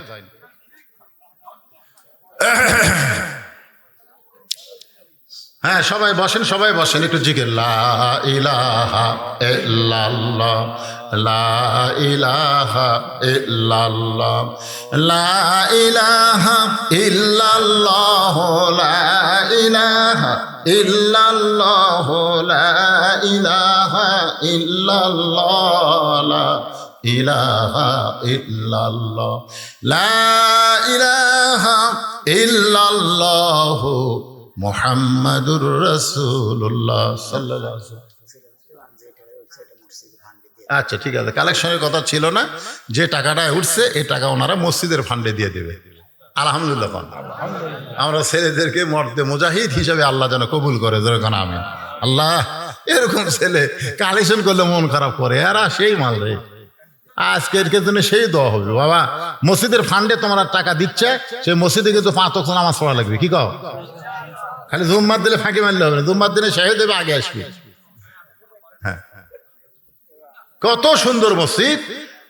এই সমস্ত যুবকদেরকে আল্লাহ তাআলা সিরাতে রাসূল মাহফিলের বরকতে 5 ওয়াক্ত নামাজি হিসাবে কবুল করুক। জোরে কোন আমিন।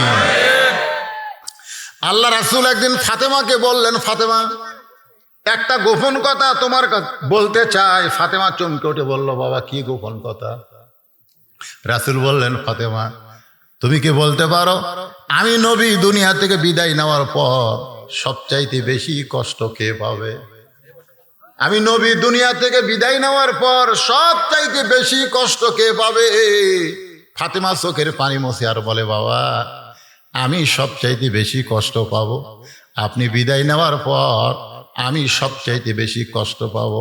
আল্লাহ রাসূল ফাতেমার চোখের পানি মুছে দিয়ে বলে, ফাতেমা শুধু তুমি না, দুনিয়ার সমস্ত মানুষ মিলে যে কষ্ট পাবে আমি বিদায় নেওয়ার পর তার চাইতে বেশি কষ্ট পাবে হাসান হোসাইন। এই জন্য হযরত আবু বকর বলেছিলেন, রে নবীর সাহাবীরা, রাসূলের রওজার খবর, রাসূলের রওজার খবর হাসান হোসাইনকে দিবা না। এরা ততদিন নানা নানা বলে কানবে, যতদিন মদিনার রাস্তায় কোন সাহাবী দেখলেই বলতো আমার নানা কোথায় গেছে।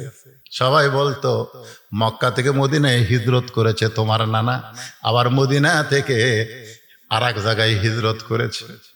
হাসান হাসান যতদিন নানা নানা বলে কান্দে, আবু বকর বলেছে নবী রওজা তোমরা দেখায় দিও না।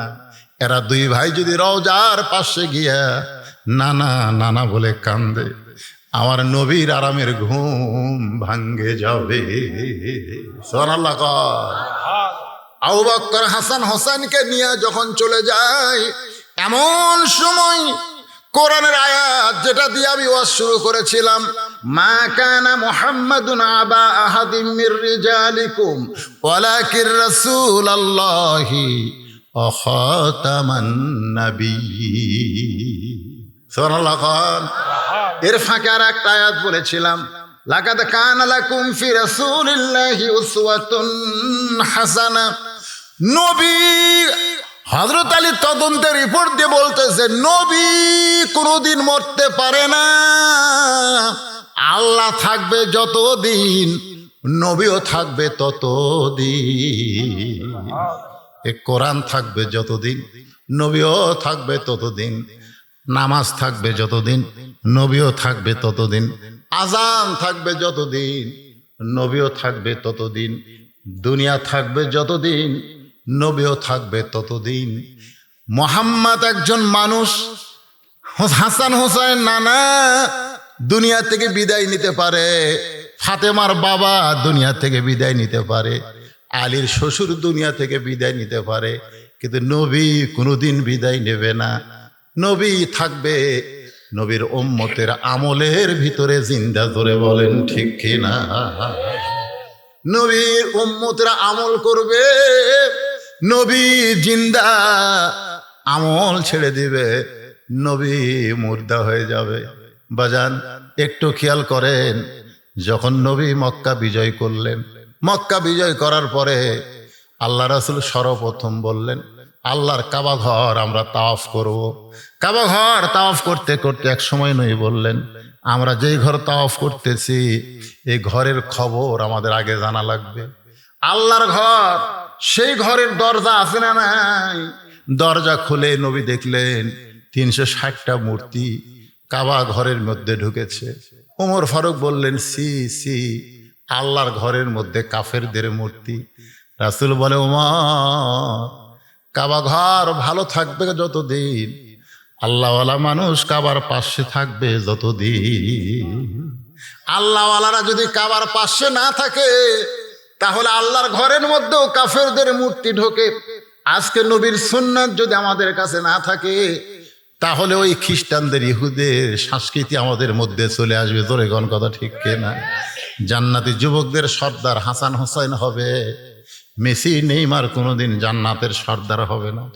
আজকে বাংলাদেশের যুবকেরা মেসি নেইমারকে নিয়ে পাগল, মেসির জার্সি পরে, নেইমারের জার্সি পরে, আর্জেন্টিনার পতাকা টাঙ্গায়, ব্রাজিলের পতাকা টাঙ্গায়। তোমরা জানো বিশ্বকাপ যখন খেলা হলো তখন কিন্তু শীতকাল ছিল, তোমরা এত লম্বা লম্বা পতাকা সিরাজগঞ্জে টাঙ্গাইছিলে, ওই পাঙ্গাসি থেকে শুরু করে এত পতাকা তোমরা টাঙ্গাইছো।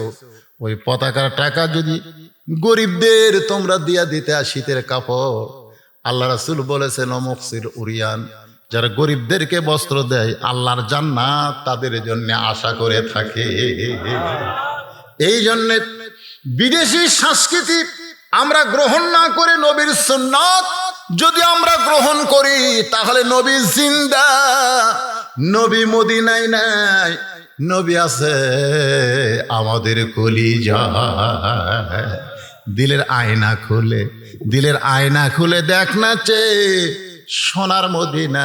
একটু চোখ বন্ধ করে দিলের আয়না খুলে দেখ না চে সোনার মদিনা। কলিজায় বসত করে মানুষ একজনা, তিনি হলেন আমাদের সুন্নাত, তিনি হলেন আমাদের আদর্শ, তিনি হলেন আমাদের শাফিউল মুজলিমিন। আল্লাহ আজকের মাহফিলকে কবুল করুন, সকলে বলে আল্লাহুম্মা আমিন। আস্তাগফিরুল্লাহ আল্লাযী লা ইলাহা ইল্লা হুয়াল হাইয়ুল কাইয়্যুম ওয়া আতুবু ইলাইহি। আচ্ছা ঠিক আছে। 2470 টাকা আপনারা দিচ্ছেন, এই চাওয়া মাত্রই এই বাদি, তারপরেও আনেননি, তারপরেও কিন্তু কম হয়নি। 2470 টাকা আপনারা দিয়েছেন, আল্লাহ কবুল করুক। আল্লাহুম্মা আমিন। আল্লাহুম্মা আনতাস সালাম ওয়া মিনকাস সালাম, তাবারাকতা ইয়া যাল জালালি ওয়াল ইকরাম। আয় আল্লাহ, তোমার যুবক বান্দারা, যুবকেরা গান বাজনা না করে সুন্দর একটা মাহফিলের আয়োজন করেছে আল্লাহ। 2 দিন ব্যাপী মাহফিলের সমাপনী রজনীতে আল্লাহ তোমার বান্দা বান্দিদেরকে সঙ্গে করে নিয়ে রাত 12টার পর রহমতের দরজায় ফকির হয়ে দোকানে হাত তুলেছে আল্লাহ। মেহেরবানি করে আজকের মাহফিল আমাদের সকলের হেদায়েতের জন্যে, নাজাতের জন্যে, জান্নাতের জন্যে, রাসূলের উম্মত হওয়ার জন্য আল্লাহ তুমি কবুল করে নাও। আজকের মাহফিলের শুরু থেকে শেষ পর্যন্ত যতটুকু আলোচনা হয়েছে আল্লাহ, এর মধ্যে ত্রুটি হলে, ভুল হলে মাফ করে দাও। এর জাহাদিয়া মঞ্জুর করো। সোনার মদিনায় নবী পাকের রওজা মুবারকে আল্লাহ তুমি কবুল করে নাও। তামাম আম্বিয়ায়ে কেরাম, সাহাবে কেরাম, উম্মাহাতুল মুমিনিন, শহীদ, শহীদান, জান্নাতুল বাকি, জান্নাতুল মাওসহ পৃথিবীর যত গোরস্থানে, ইসলামপুর গোরস্থানে যত মুর্দা শুয়ে আছে আল্লাহ, সকলের কবরে আজকের সওয়াবকে আপনি কবুল করে। আয় আল্লাহ তাআলা, আমরা যারা হাত তুলেছি, আমাদের জনম দুঃখনী মা যাদের কবরে গেছে, ছোট্ট একটা শব্দ হলো মা। মা যাদের কবরে গেছে আল্লাহ, মেহেরবানি করে মায়ের কবরটা জান্নাতের টুকরা বানায় দাও। বাবার বাড়ি ঘর সবই আছে, আমি সহ আমরা যারা বাবা হারা এতিম হয়ে গেছি আল্লাহ, বাবার কবরটাকে জান্নাতের টুকরা বানায় দাও। দাদা দাদি, নানা আত্মীয় স্বজন, শ্বশুর শাশুড়ি যাদের কবরে গেছে আল্লাহ, কবরবাসীদের মাফ করে দাও আল্লাহ। আমার মায়েরা পর্দার অন্তরালে বসে বসে ওয়াজ শুনেছি আল্লাহ, আবিদা সালিহা পর্দানিশি কবুল করে মা ফাতেমার চরিত্র দান করে দাও। আমাদের মধ্যে আমরা কেউ অসুস্থ আছি আল্লাহ, আল্লাহ সুস্থতার নিয়ামত দান করো। যে যুবকেরা কষ্ট করে, মেহনত করে, টাকা পয়সা খরচ করে আজকের জান্নাতের বাগান লাগাইছে, এই সকল যুবকদেরকে আল্লাহ তুমি হেদায়েতের মালা পরায়া দাও। এই যুবকগুলোকে আল্লাহ তুমি 5 ওয়াক্ত নামাজি কবুল করো। এই যুবকদের মধ্যে লেখাপড়া যারা করে মাথার জেহানি শক্তি বাড়ায় দাও। যারা পরীক্ষা দিবে ভালো রেজাল্ট করার তৌফিক দাও। যারা খেতে খামারে কাজ কাম করে তাদের শরীরের সুস্থতা দান করো। যারা ব্যবসা বাণিজ্য করে ব্যবসা বাণিজ্যের বরকত দাও আল্লাহ। যারা বেকার যুবক আল্লাহ, তাদের রিজিকের একটা ব্যবস্থা তুমি করে দাও আল্লাহ। আল্লাহ যুবকদেরকে মিলে মিশে থাকার তৌফিক দাও আল্লাহ। অশ্লীলতা থেকে যুবকদেরকে আল্লাহ তুমি হেফাজত করো আল্লাহ। ইসলামপুর কত সুন্দর নাম, ইসলামপুরের মসজিদ 5 ওয়াক্ত নামাজে মুসল্লি ভরপুর করে দাও। আজকের মাহফিলের সম্মানিত সভাপতিকে আল্লাহ তুমি কবুল করো, প্রধান অতিথিকে আল্লাহ তুমি কবুল করো, সুধীজনকে আল্লাহ তুমি কবুল করো। যারা যুবকদের সর্বাত্মক সহযোগিতা করেছে টাকা পয়সা বুদ্ধি বিবেচনা দিয়ে, জায়গা দিয়ে আল্লাহ তাদের সকলকেই তুমি জান্নাতি কবুল করো আল্লাহ। আমি গুনাহগার, আমি পাপিষ্ঠ আল্লাহ। আমার হাত যদি তোমার পছন্দ না হয়, এতগুলো পাগলের মধ্যে যার 2 হাত তোমার পছন্দ হয়, সেই 2 হাতের ওসিলায় আজকের সিরাত মাহফিলকে তুমি কবুল করো আল্লাহ। নবীর প্রেম ভালোবাসা আমাদের কলিজায় দাও, নবীর সুন্নতের শক্তি আমাদের ইমানের শক্তি বাড়ায় দাও আল্লাহ। সুবহান রাব্বিকা রাব্বিল ইজ্জাতি আম্মা ইয়াসিফুন ওয়া সালামুন আলাল মুরসালিন ওয়ালহামদুলিল্লাহি রাব্বিল আলামিন। ওয়াজাল আখিরাতি কালিমাতুন ইনদাল মাউতি লা ইলাহা ইল্লাল্লাহু মুহাম্মাদুর রাসূলুল্লাহ সাল্লাল্লাহু। আসসালামু আলাইকুম ওয়া রাহমাতুল্লাহি ওয়া বারাকাতুহু।